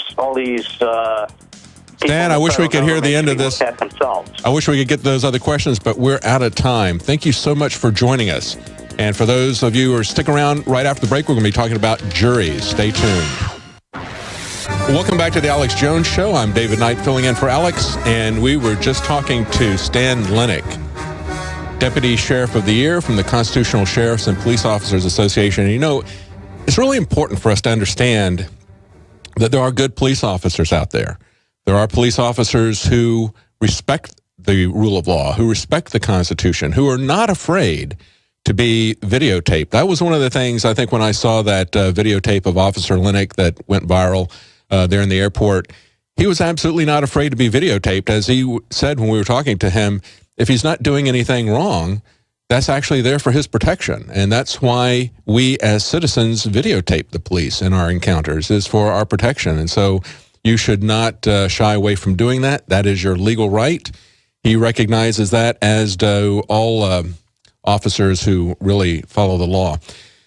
Now, we're going to have in the next segment, we're going to be talking to a representative from the Fully Informed Jury Association. And we're going to talk about what goes on in court. We're going to talk about something that actually you can do directly to change this country. Many people don't realize that one of the key things that caused the alcohol prohibition, and we know what a corrupting influence that was. Unfortunately, alcoholism went up, addiction rates went up, violent crime and corruption of the police went up during alcohol prohibition. The same thing that we have seen with drug prohibition.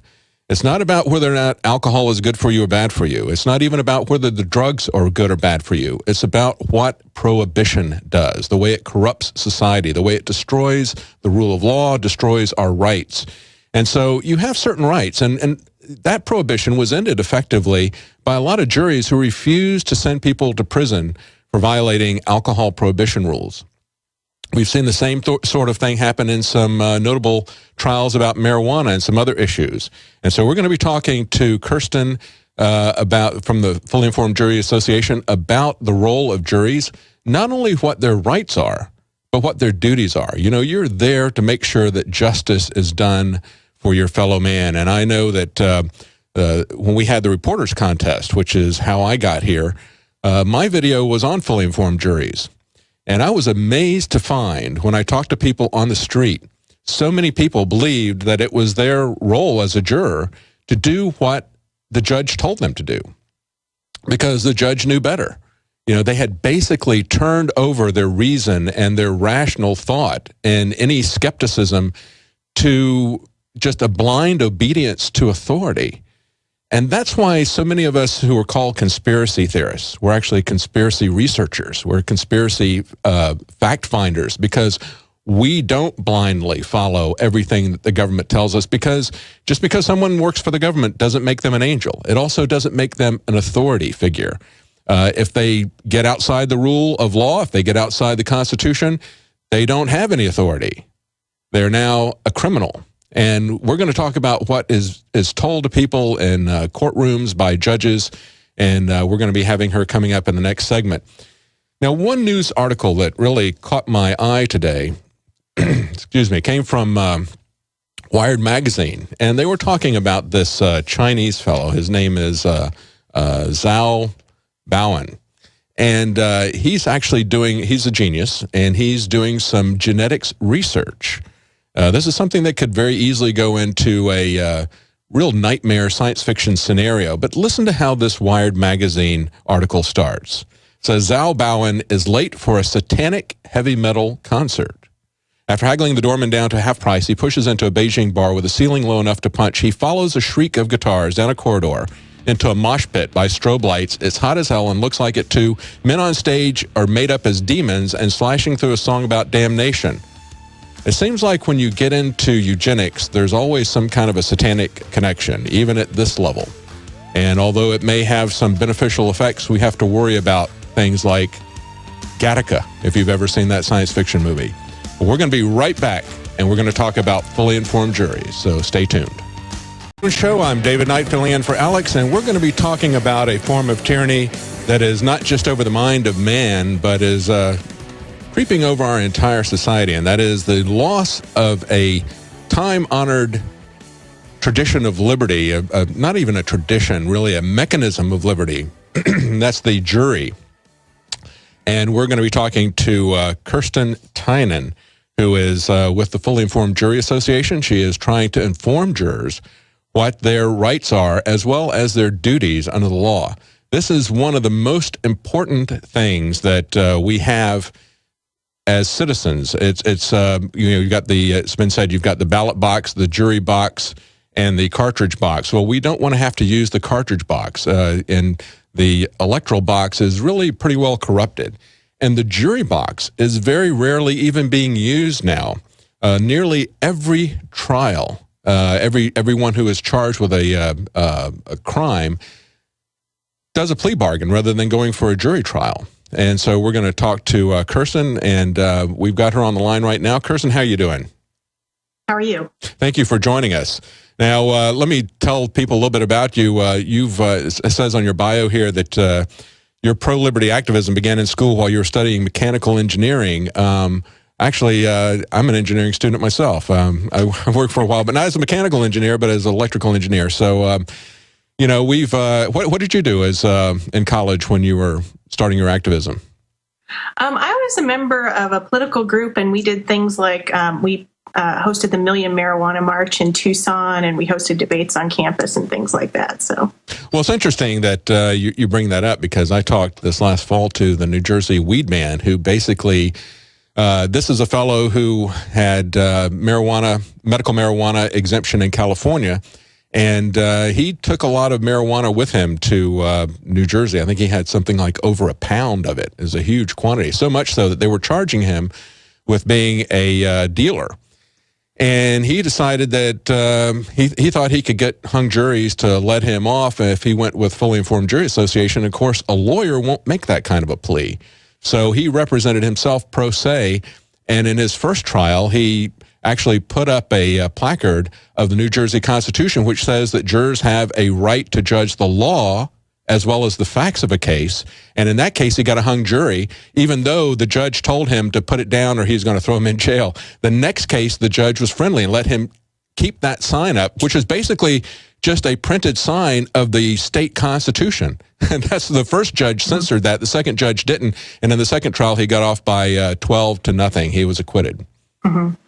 Right, and there are many state constitutions that explicitly discuss jury nullification in one context or another, and yet in virtually no state except for New Hampshire now, a recent development happened last year there, But in virtually no state except New Hampshire will a judge let anyone argue jury nullification directly to the jury, even though, you know, if you look back in America's history, one of our Supreme Court justices was impeached in part because he was trying to deny this right of juries. That's right. That's right. I think the only U.S. Supreme Court judge to ever be impeached, right? That was one of the articles. Exactly. One of the articles of impeachment against the only Supreme Court justice ever impeached was that he did not fully inform the jury. And yet what we have today, and this is why, as we began the show, we were talking about how Jimmy Carter says we're no longer a democracy. We've got Senator Gordon Humphrey saying that Ed Snowden has exposed unconstitutional, illegitimate functions of government, and what he's concerned about is that nobody is talking about punishing the people who are doing this.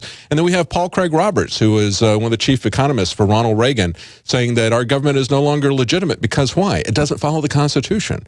And it doesn't follow the traditions that are behind all of this. It's very, very disturbing when we see first of all, most people are not bothering to get jury trials because the juries have become such rubber stamps for the judges because they basically lie to them about their rights and their duties. Right. Even in New Hampshire last year passed a statute stating that the defense must be allowed to argue jury nullification to the jury, and this was invoked in the case of Doug Darrell, a religious marijuana user, and he actually won his case. But in a more recent case, that of Rich Paul, the defense argued jury nullification. The prosecutor in the closing statement acknowledged the right of jury nullification, but discouraged the jury from using it. And then the judge went ahead and use the standard spiel that judges give juries, telling them that you must follow the law as I have given it to you. So that case is now in appeal, and I think part of the grounds for that may relate to jury instructions. Now, that's the key thing, like you said, that even though they've had this law recently passed in New Hampshire, what that law said was that the judge could not punish anybody for bringing up jury nullification. But it didn't mandate that they actually tell them what the law is. They could actually, it allows judges to essentially lie to the jurors. It's not clear that it allows judges to lie to the jurors. I think that will be something that will have to be hashed out in court. But I think there's good reason to think that that is not what the law says. It doesn't, if you read the law, it doesn't specifically state anything about what the judge is or is not to do. It's specifically addressing what the defense must be permitted to do. So right, exactly. But we have these cases in virtually all courts now where the judge tells them, you must do what I say. And in most cases, he'll tell them that they're not allowed to judge the law. They only have to, they're only allowed to look at the facts of the case. And that simply is not true. That's not true from our historical background, and it is not true from the letter of the law. That is actually totally incorrect what the judges tell people.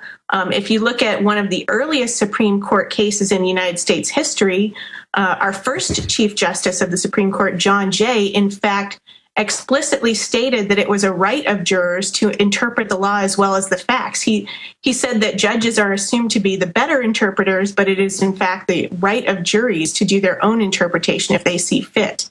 And that has never been overturned. There was a court case, a Supreme Court case, which ruled that judges no longer had to inform jurors of their rights and responsibilities, but it did not overturn that right.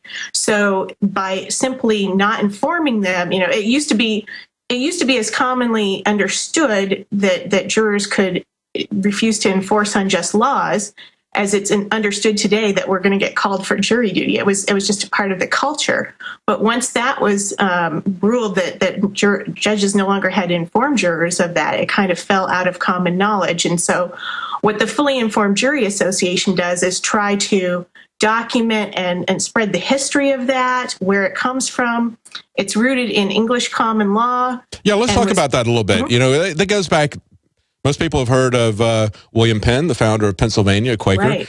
And really it kind of goes back to his trial back in England, where he was arrested because they had a law that was said that they didn't have freedom of religion, basically. And so they told him that they could not meet as Quakers. They violated that law as a matter of conscience, and they met and they actually chain locked the church house building. So they met on the steps. They arrested him. It was a clear violation of the law. Yet the jury let him go, and it established habeas corpus, which says, show us that we actually what they did was they tried. The judge was so outraged that he locked up the chief foreman of the jury, Edward Bushnell. Locked him up for quite a period of time, and he was eventually let go by habeas corpus, where people said, show us the law that the foreman broke when he allowed him to go, and they didn't have a law. And so they established habeas corpus as well as the right of jury nullification in that trial. Right, as well as freedom of religion and freedom of speech. Yes. And that juror wasn't just locked up. He was denied food and water. I mean, that guy really was... essentially, it was torture of the day, and still stuck to his guns. And so that's something that I wish people would really take to heart, because so many times I get calls in the office from someone who will say things like, well, I didn't want to vote guilty, but everyone else was, and I felt pressured. Well, buck up. You need to have a backbone. Absolutely. We have to watch each other's backs. And that was something that was explicitly said by Patrick Henry and others. They said that, the only way this is going to work is if we cover each other's backs, essentially, to paraphrase what he said. If we cover each other's backs when we are, in a trial, when the government brings something against us. We talk all the time about laws that are absolutely absurd, laws that are unconstitutional, laws that are unjustifiable and unlawful, and yet where it can actually be stopped. We don't have to beg for our political leaders to do some of these things. We can refuse to send our fellow citizens to jail, and yet we have the highest percentage of people incarcerated of any country in the world. We have more people, actually in absolute numbers, than China, with a population many times ours. We have more people in jail than communist China does. So we basically don't have juries who are standing up, who are seeing that justice is done for them. And as I said in a report that I did in A Man on the Street, I was absolutely amazed to have people argue with me that, no, you have to do what the judge says. You shouldn't seek justice for your fellow citizen. You should just do what the judge says. And in fact, I'm actually encouraged because we have recently had several cases that have been very public where jurors have, in fact, refused to convict. And you can see, look at them. The jurors aren't getting in trouble. It's very clear that they're doing it. Let's take the case of Jeff Olson in San Diego from a week or two ago. Well, let's cover that case right after we get back from break, because I want people to call in and talk to us. We're going to clear the lines from the people who have called to talk to the deputy sheriff, but we're going to take your calls at 800-259-9231. And we especially want to talk to anybody that was that's a lawyer. We won't identify who you are. You can give us a false name and tell us what you think about jury nullification. And we're going to be taking those calls, and we're going to talk about some current events right after the break. You're here with Kirsten Tynan of the Fully Informed Jury Association. We'll be right back. Welcome back to the Alex Jones Show. I'm David Knight, and we're talking to Kirsten Tynan with Fully Informed Jury Associations, and we're talking about how vitally important juries are to our liberties as well as to a functioning society. But, during the break, I was just having a little bit of the new Tangy Tangerine 2.0. It's got a great peach flavor. It's really good stuff. And one of the things that's changed about this is now made with certified organic ingredients, all non-GMO ingredients. It's got over 8,000 ORAC. That's an oxygen radical absorbance capacity that looks at how effective it is at absorbing free radicals in your system, and you can get that at 888-789-9277. So call that number. I think you'll really like Beyond Tangy Tangerine 2.0. Keeps getting better tasting and better stuff in it.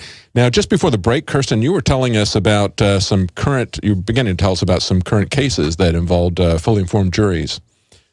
Yes, and I just want to mention everyone can go look on our website, FIJA.org, for more information about each of these. The most recent one that I'm aware of is the case of Jeff Olson in San Diego, who was outside of Bank America on a public sidewalk, and in chalk, stuff that washes off when it rains or someone walks on it, wrote some, political statements on the sidewalk, and was eventually charged with 13 counts of vandalism for that, putting him at risk of a maximum penalty of $13,000 fine and 13 years in jail. This is what the city attorney thought was appropriate to charge him with, and offered him a plea deal that he turned down. He wanted to take it before a jury, and good for him for doing that, because the jury acquitted him on all 13 charges. And what was especially funny about this case was that while it was going on inside the courthouse, police had chalked off an area on the sidewalk outside where they were permitting people to chalk messages in his defense. And that was not considered vandalism. It was a clear case of selective enforcement. It's just amazing. It's just amazing how absurd the laws have become, because we've cut ourselves loose from, the Constitution, from basically, these rational boundaries. And when you don't have boundaries like that, anything can happen. I mean, that's absolutely insane. We've covered that with InfoWars. That's truly amazing. The key thing being that he went to a jury trial, because, when you've got really absurd laws like that, you need to go before a jury. But quite often, jurors don't really understand what their rights are. So that's what you're trying to do. And what do you do with FIJA to educate people? I know that whenever they buy anything from InfoWars, we always have these little pocket constitutions that we put in every order. And part of that is not just the Constitution, but it talks in that little booklet that we put in there. It talks a lot about juries and the importance of juries and your right to judge the law as well as the facts of the case. Exactly. Well, we publish a variety of literature, and anyone can request a free jury power information kit from us by calling us at 1-800-TELJURY, 1-800-TELL-JURY. And that same literature that you'll receive in there, we have activists across the country distributing at courthouses, at festivals, at community meetings. We have people who speak across the country, do all sorts of outreach. And so we also celebrate, since you mentioned the William Penn case, we're getting ready for September 5th, which is Jury Rights Day, in commemoration of that case. And on Jury Rights Day, we have people out all across the country doing all kinds of community events. We have banners that people will hold outside. We've had people march in parades with our banners and give out information at tables at county fairs around that time, because it's around Labor Day. So we have a lot of different ways, and we invite everyone to visit us at FIJA.org to find out how they can get involved and volunteer if they'd be interested. That's great. Yeah, it really is an educational effort at this point, because people have been so hoodwinked and lied to about their rights. It's one of the reasons this is the Citizens Rule Book that we put in every order that we send out. And if you look at this right at the very front of it, even before it gets into the Constitution, it talks about jury rights. The jury has a right to judge both the law as well as the facts of the case in controversy. That's from our first Chief Justice, John Jay. Over and over again, as you mentioned, it's a tradition that has been reinforced by chief justices, by history, by the law itself. Many state constitutions have that written into the law. Let's take some calls from people about this issue. We've got Tyler in Oklahoma. Tyler, what's your question? Hello? Yes. What's your question, Tyler? Can you hear me? It was more of a suggestion. You're talking about the importance of a jury trial. Well, it goes to, traffic court, especially here in Oklahoma. It's a criminal offense, and they changed the Sixth Amendment into where unless there's 6 months in prison or $1,500 in fines, you don't have the right to a trial by jury. Wow. Therefore, it becomes a bench trial. And so you don't have a chance to win in a bench trial because the state is prosecuting you, the state is testifying against you, and the state is judging you. My suggestion would be us try to get the Sixth Amendment changed back. Because hang on. We'll get to you right after the break. We'll be right back. We're taking calls about juries. Hang on. Welcome back to the Alex Jones Show. I'm David Knight filling in for Alex today, and our guest is Kirsten Tynan, and we're talking about juries, about their rights and their duties. Juries are there to watch your back, and if you're ever fortunate enough to be on a jury, you need to watch the other person's back. You need to make sure that the laws are really just laws, that they're constitutional laws and that they're also just laws. And that's what juries are there for. Now, we were just talking we had a caller on the line, Tyler from Oklahoma, and he was telling us, Tyler, you were telling us that they have basically done away with juries in Oklahoma unless it's over a certain amount of money. Is that correct? Yes. the Sixth Amendment was changed. I believe it's everywhere. Is that unless there's 6 months in prison or $1,500 in fines, you don't have a right to a trial by jury. So therefore, in traffic violations, they'll give you a $250 ticket, and it doesn't make sense to go hire an attorney for $1,000 to $1,500 to represent you. So of course, you're just going to plead guilty, and it's just to create a monopoly and a sheep line. That's right. That's right. My issue is, go ahead. Go ahead. Sorry. My issue is I think if we get the Sixth Amendment changed to where we don't have that restriction and we would have juries, we would be able to have the opportunity to present cases such as, the right to travel. There's been several U.S. Supreme Court cases saying that you have the right to travel. And, of course, you're never going to win that type of case in a bench trial.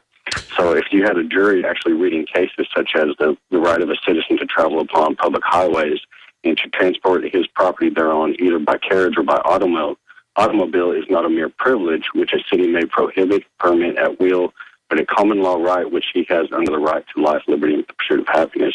Thompson versus Smith. If they were to read stuff like that, they would wake up and realize that the government has conditioned us, starting off with such things as driver's license, marriage license, hunting license. Well, and it's broader. It's broader than that, Tyler, because we have situations like the IRS has their own tax court, right, which is an administrative court. It's not really a constitutional court. You've got the EPA has its own court. So in many of these cases, you have these created entities that write their own law as regulators. They enforce their own law, and they judge with a panel, like you said, a bench trial without juries. They judge whether or not you're in violation of that law. What do you think about that, Kirsten? Well, I have good news. The Sixth Amendment has not been changed. The bad news is that it is being disregarded. So changing it back is not going to help because it hasn't been changed in the first place. It still states that in all criminal prosecutions, you have the right to a trial by jury. That's right. It's simply being ignored. That's right. And if they have a law that says, the Sixth Amendment doesn't apply unless it's over a certain amount, that has no more effect than if they say, well, if you're within 100 miles of the border, that's a Constitution-free zone. I mean, they don't have the authority, and neither actually does the Supreme Court have the authority to amend the Constitution. There's a very specific process for where the Constitution is amended, and it isn't done by fiat of some state legislature or even by the Congress. And one tactic that I want to mention that is similar to what the caller was talking about is that in the state of Oregon, there is a situation that I became aware of last year where dozens and dozens of Occupy protesters have been arrested and treated like criminals. They were handcuffed. They were taken to jail. They were held. Then once the public spectacle was over and it became clear that was going to be a big problem in the court system, the district attorney decided to drop the charges to the level of essentially a traffic ticket. And so they started getting bench trials for things for which they had been treated as criminals. Well, a non-related case was going through the appeals court in Oregon at the time, and it was ruled that these defendants you couldn't do this bait and switch on these defendants. They were to be given the right to trial by jury. And last I checked, that's still being argued. But it was a question of whether or not they were going to get jury trials, whether or not all the charges were just going to be dropped because it was clogging the courts, or whether the district attorney, I guess in that case, was going to appeal the charges. But it's a very common tactic that they will treat you as a criminal when they're arresting you, when they're jailing you before you get to court. But once you get to court, they want to change the rules so it's more favorable for them in court.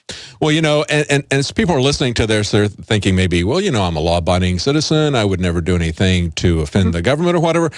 Let's remind people that it wasn't, it was just a couple of months ago that we had a fellow on a beach release 3 or 4 heart-shaped balloons as part of a anniversary or proposal. It was something like that. And he was charged with multiple felonies because each release of a balloon was considered to be a felony.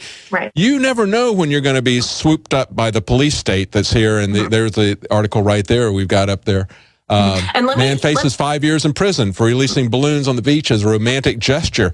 You never know when you're going to be swept up by these insane laws, and you need a jury of people who have a mind and a backbone to stand up for you against these ridiculous laws, and you need to stand up for other people as well. And let me tell you what's going on there. we are seeing a huge trend in this country of prosecutors overcharging people, just increasingly excessively, because what they don't want a jury trial. They don't want you to go to a jury trial. They want you to take a plea deal. So they will charge you with something that is ridiculously excessive, and then they will offer you the carrot of you can get off with a slap on the wrist kind of thing.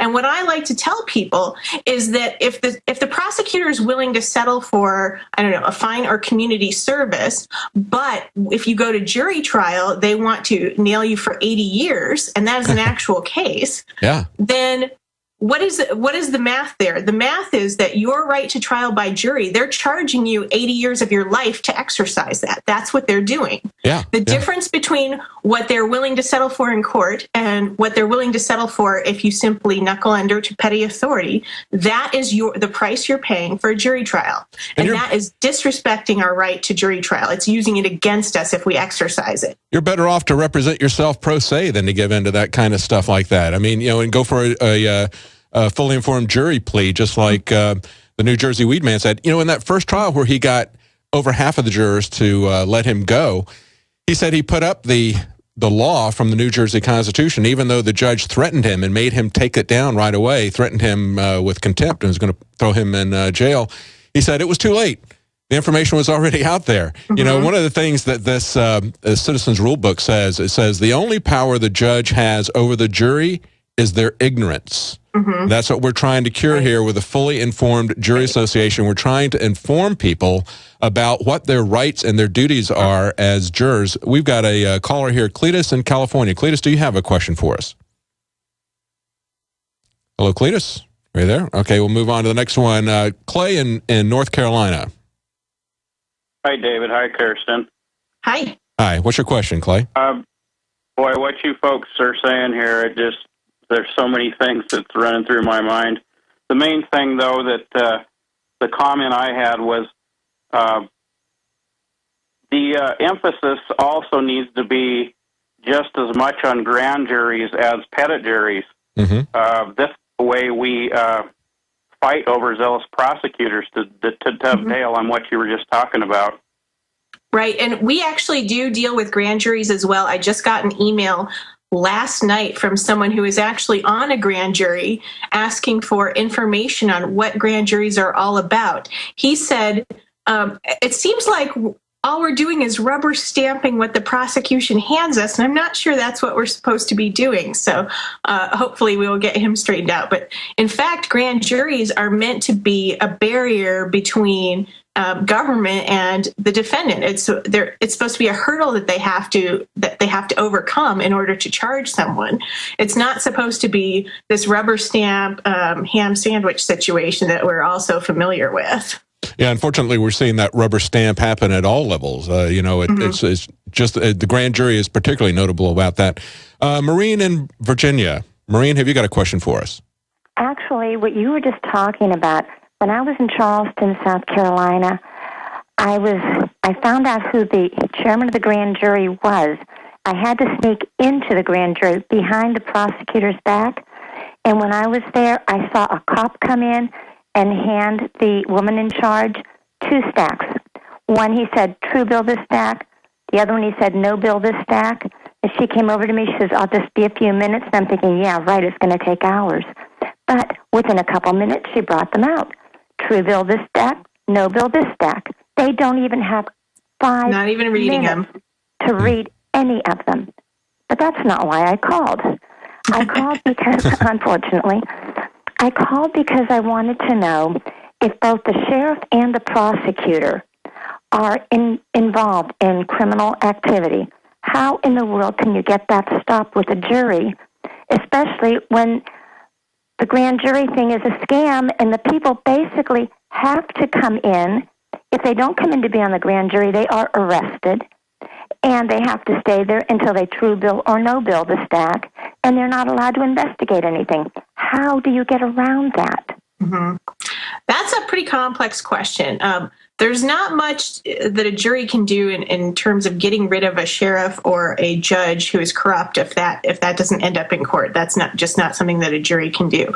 But what a jury can do is refuse to check their conscience at the courthouse door and refuse to enforce the things that such a government agent as a corrupt judge or a corrupt sheriff is trying to push. Simply vote not guilty. And what I encourage people to do is to keep their mouth shut about jury nullification once they get to the courthouse, because if it becomes clear at any point that you are aware of your full authority as a juror to refuse to enforce unjust laws, you can be excluded during voir dire, or you can even be removed during deliberations. Absolutely. What you cannot be removed from a jury for is for expressing doubt about a juror's guilt. So I suggest not trying to convince anyone else on the jury to nullify. Simply vote not guilty. Stick to your not guilty vote. Hang the jury if you have to. A hung jury is okay. It's much better for a defendant to have a hung jury than to have a guilty vote against them that they have to appeal. So what I tell people is show up, get on the jury, stand up for what is right, and then shut up. Just don't discuss jury nullification unless you're sure, like in New Hampshire, that's a different situation. If you're sure that everyone else is kind of on board with that already, that's one thing. But don't try and do a 12 Angry Men scenario where you're the one lone juror convincing everyone else that jury nullification is the way to go, because as exciting and dramatic as that seems, it's not likely to play out that way in real life. And that's a real important point to make there, Kristen. I'm glad you brought that up, because at any point, you can you come in there as a juror, the defense or the prosecutor can throw you out for any reason. And the judge can take you off if you're in jury deliberations and you start talking about jury nullification. He can remove you at that point, because they always have jurors and they always have alternate jurors. So the point that Kristen just made is very, very important. Inform yourself, inform other people outside of the trial. But once you're there in a courtroom situation, keep your mouth shut about jury nullification. Focus on it. Talk about your objections, to what's going on. Even if it was clear that the person violated the law, but like it was in the case of the New Jersey weed man, it's clear that he violated the law. There was no question about that. And he didn't deny that he had that quantity of marijuana with him. But he was made that case specifically about jury nullification. But once you're there, even if you're going to nullify it because you disagree with the law, you can still say that you find issues with the court's case, and you can hang the jury. If you hang tough, eventually they'll have to just declare that it's a hung jury and go. But if you tell people that you're there to nullify the law, they're going to remove you in most cases. Let's go to Bill in California. Bill, you have a question? David, happy to see you there. It's nice to have a sane man at the microphone. A little humor here. We have a district attorney who's not the sharpest knife in the drawer, and he arrested a woman for passing out FIJA information on the courthouse steps. He called it jury tampering. Well, then he hemmed and hawed, and about 6 months later, it finally dawns on him that the only way to prosecute this case is to show the jury the literature she was passing out. And yes, we Catch-22, right? One thing I'll say about that is that people are starting to figure out that if they go for a bench trial of some sort, then they can get around the jury in that case. But it is, in fact, not jury tampering to hand out our literature. Our literature discusses no cases. We as an organization advocate neither for nor against any case in progress. We are simply doing general juror education outreach. And so what we encourage activists to do to try and help protect themselves from these inaccurate kinds of charges is not to do this in conjunction with any sort of court case advocacy. Just do it as a standalone effort. And if there is a case that is of particular interest in the community at the time, I suggest going out a few weeks in advance and go out every Monday or, whatever, once a week in advance to establish yourself as part of the landscape and establish that you are not there advocating for or against that case. You're simply doing general juror education outreach. But do be aware that in some cases, if there's an order from the court or something of that nature, they may harass you in a way that does not get you before a jury. So that's right. Now, Julian Heiklund that I talked to, he has a video of some officers coming out of a court and trying to entrap him by saying, tell me what you're doing here. Why are you doing this? And, and he basically handed him the literature and said, here, read it for yourself. It speaks for itself. All he would say is, here, it speaks for itself. You're safe as long as you do that. They can't charge you with jury tampering if you're handing out general literature talking about the rights of jurors and not specifically mentioning any case. Right? That's semi-true. They can charge you. Oh yeah, they can charge you with anything, but then they have to. It'll be hard to make it stick. Exactly. Then they have to say why. They have to show, as the caller said. Yeah, the thing is, they're certainly not supposed to charge you, but what following the law is apparently a very challenging thing for law enforcement officers. Well, I mean, they're still charging people for videotaping officers in public, even though there have been court case after court case after court case, and people keep winning judgments. Yeah, they still do it. So they can do anything they want, but at some point, and that's what we're talking about. At some point, if the jurors are informed, they're going to stand behind you. Mark in Florida, do you have a question for Kirsten? Oh yeah, yes I do, and I'd like to tag along on the last caller. You can file bar grievance against every attorney. Bargrievance.net will help. Eddie Craig was on the radio show. You can get to the grand jury and file a complaint just like the prosecutor would. Learn how to do the paperwork. A gentleman was jailed in Florida for handing out FIJA, and I was wondering if FIJA has a habeas corpus template or something to help get these people out of jail because they are falsely accused, falsely charged, and once they can get out, then they can file the complaints against the officers that are locking them up. Hang on, we're going to get the answer for that question. Hang on right after the break, and Kirsten Tynan from FIJA is going to tell us about that right after the break. So stay tuned and find out the answer. Welcome back to the Alex Jones Show. I'm David Knight filling in for Alex, and our guest today is Kirsten Tynan with the Fully Informed Jury Association. We're talking about your rights and your duties as a juror. And just as we got Doctor Who there, yes, we've taken some time travel here. We've talked about the tradition of fully informed juries, as well as the legal rights of fully informed jurors. And whenever you order anything from InfoWarsStore.com, you're going to get one of these citizen rule books. And it is not just a citizen rule book of the Constitution. It actually says it's got a Bill of Rights and a jury handbook. And I like this little tag here that's on the cover. It says, the fireworks are in the document. That's right. They're not just something we shoot off on the 4th of July. And inside there, you're going to find one of the first things you come across is about jurors. And it says the only power the judge has over the jury is their ignorance. And we're trying to end that ignorance by informing people of what their rights and duties are. And we've got Kirsten Tynan, as I mentioned, from FIJA.org on the line. And we just had a caller ask you about if you're doing a literature handout on the courthouse steps and they decide to unlawfully charge you, do you have an information packet that helps with that? We actually have guidelines for activists to avoid getting arrested in the first place. That's even better. Yeah, exactly. We don't want anyone getting arrested. That plays right into the hands of the government. It's a script that's been written by the government, and they know how to act that out very well. So in the case in Florida, where there was an order not to hand out a certain literature, we actually were in the process of challenging that civilly when it was violated. And unfortunately, once someone got arrested and it was reported in the news that they were associated with us, our court challenge was thrown out of court, which was unfortunate. We had pro bono representation from the ACLU and from the Walters First Amendment Law Group down in Florida. But we have elsewhere in Florida been very successful. We had an activist who did indeed assert his rights and go through the process without getting arrested to insist upon those rights. And there's now a memo on our website from David B. Eddy, administrative judge of the Circuit Court, 5th Judicial Circuit, State of Florida, that states, and I quote, based on principles of free speech, I believe that whoever is distributing the handouts in question has a right to do so. Accordingly, I see no reason why the handouts must be excluded from the jury assembly room. I believe we may trust jurors to follow the law as instructed by the judge.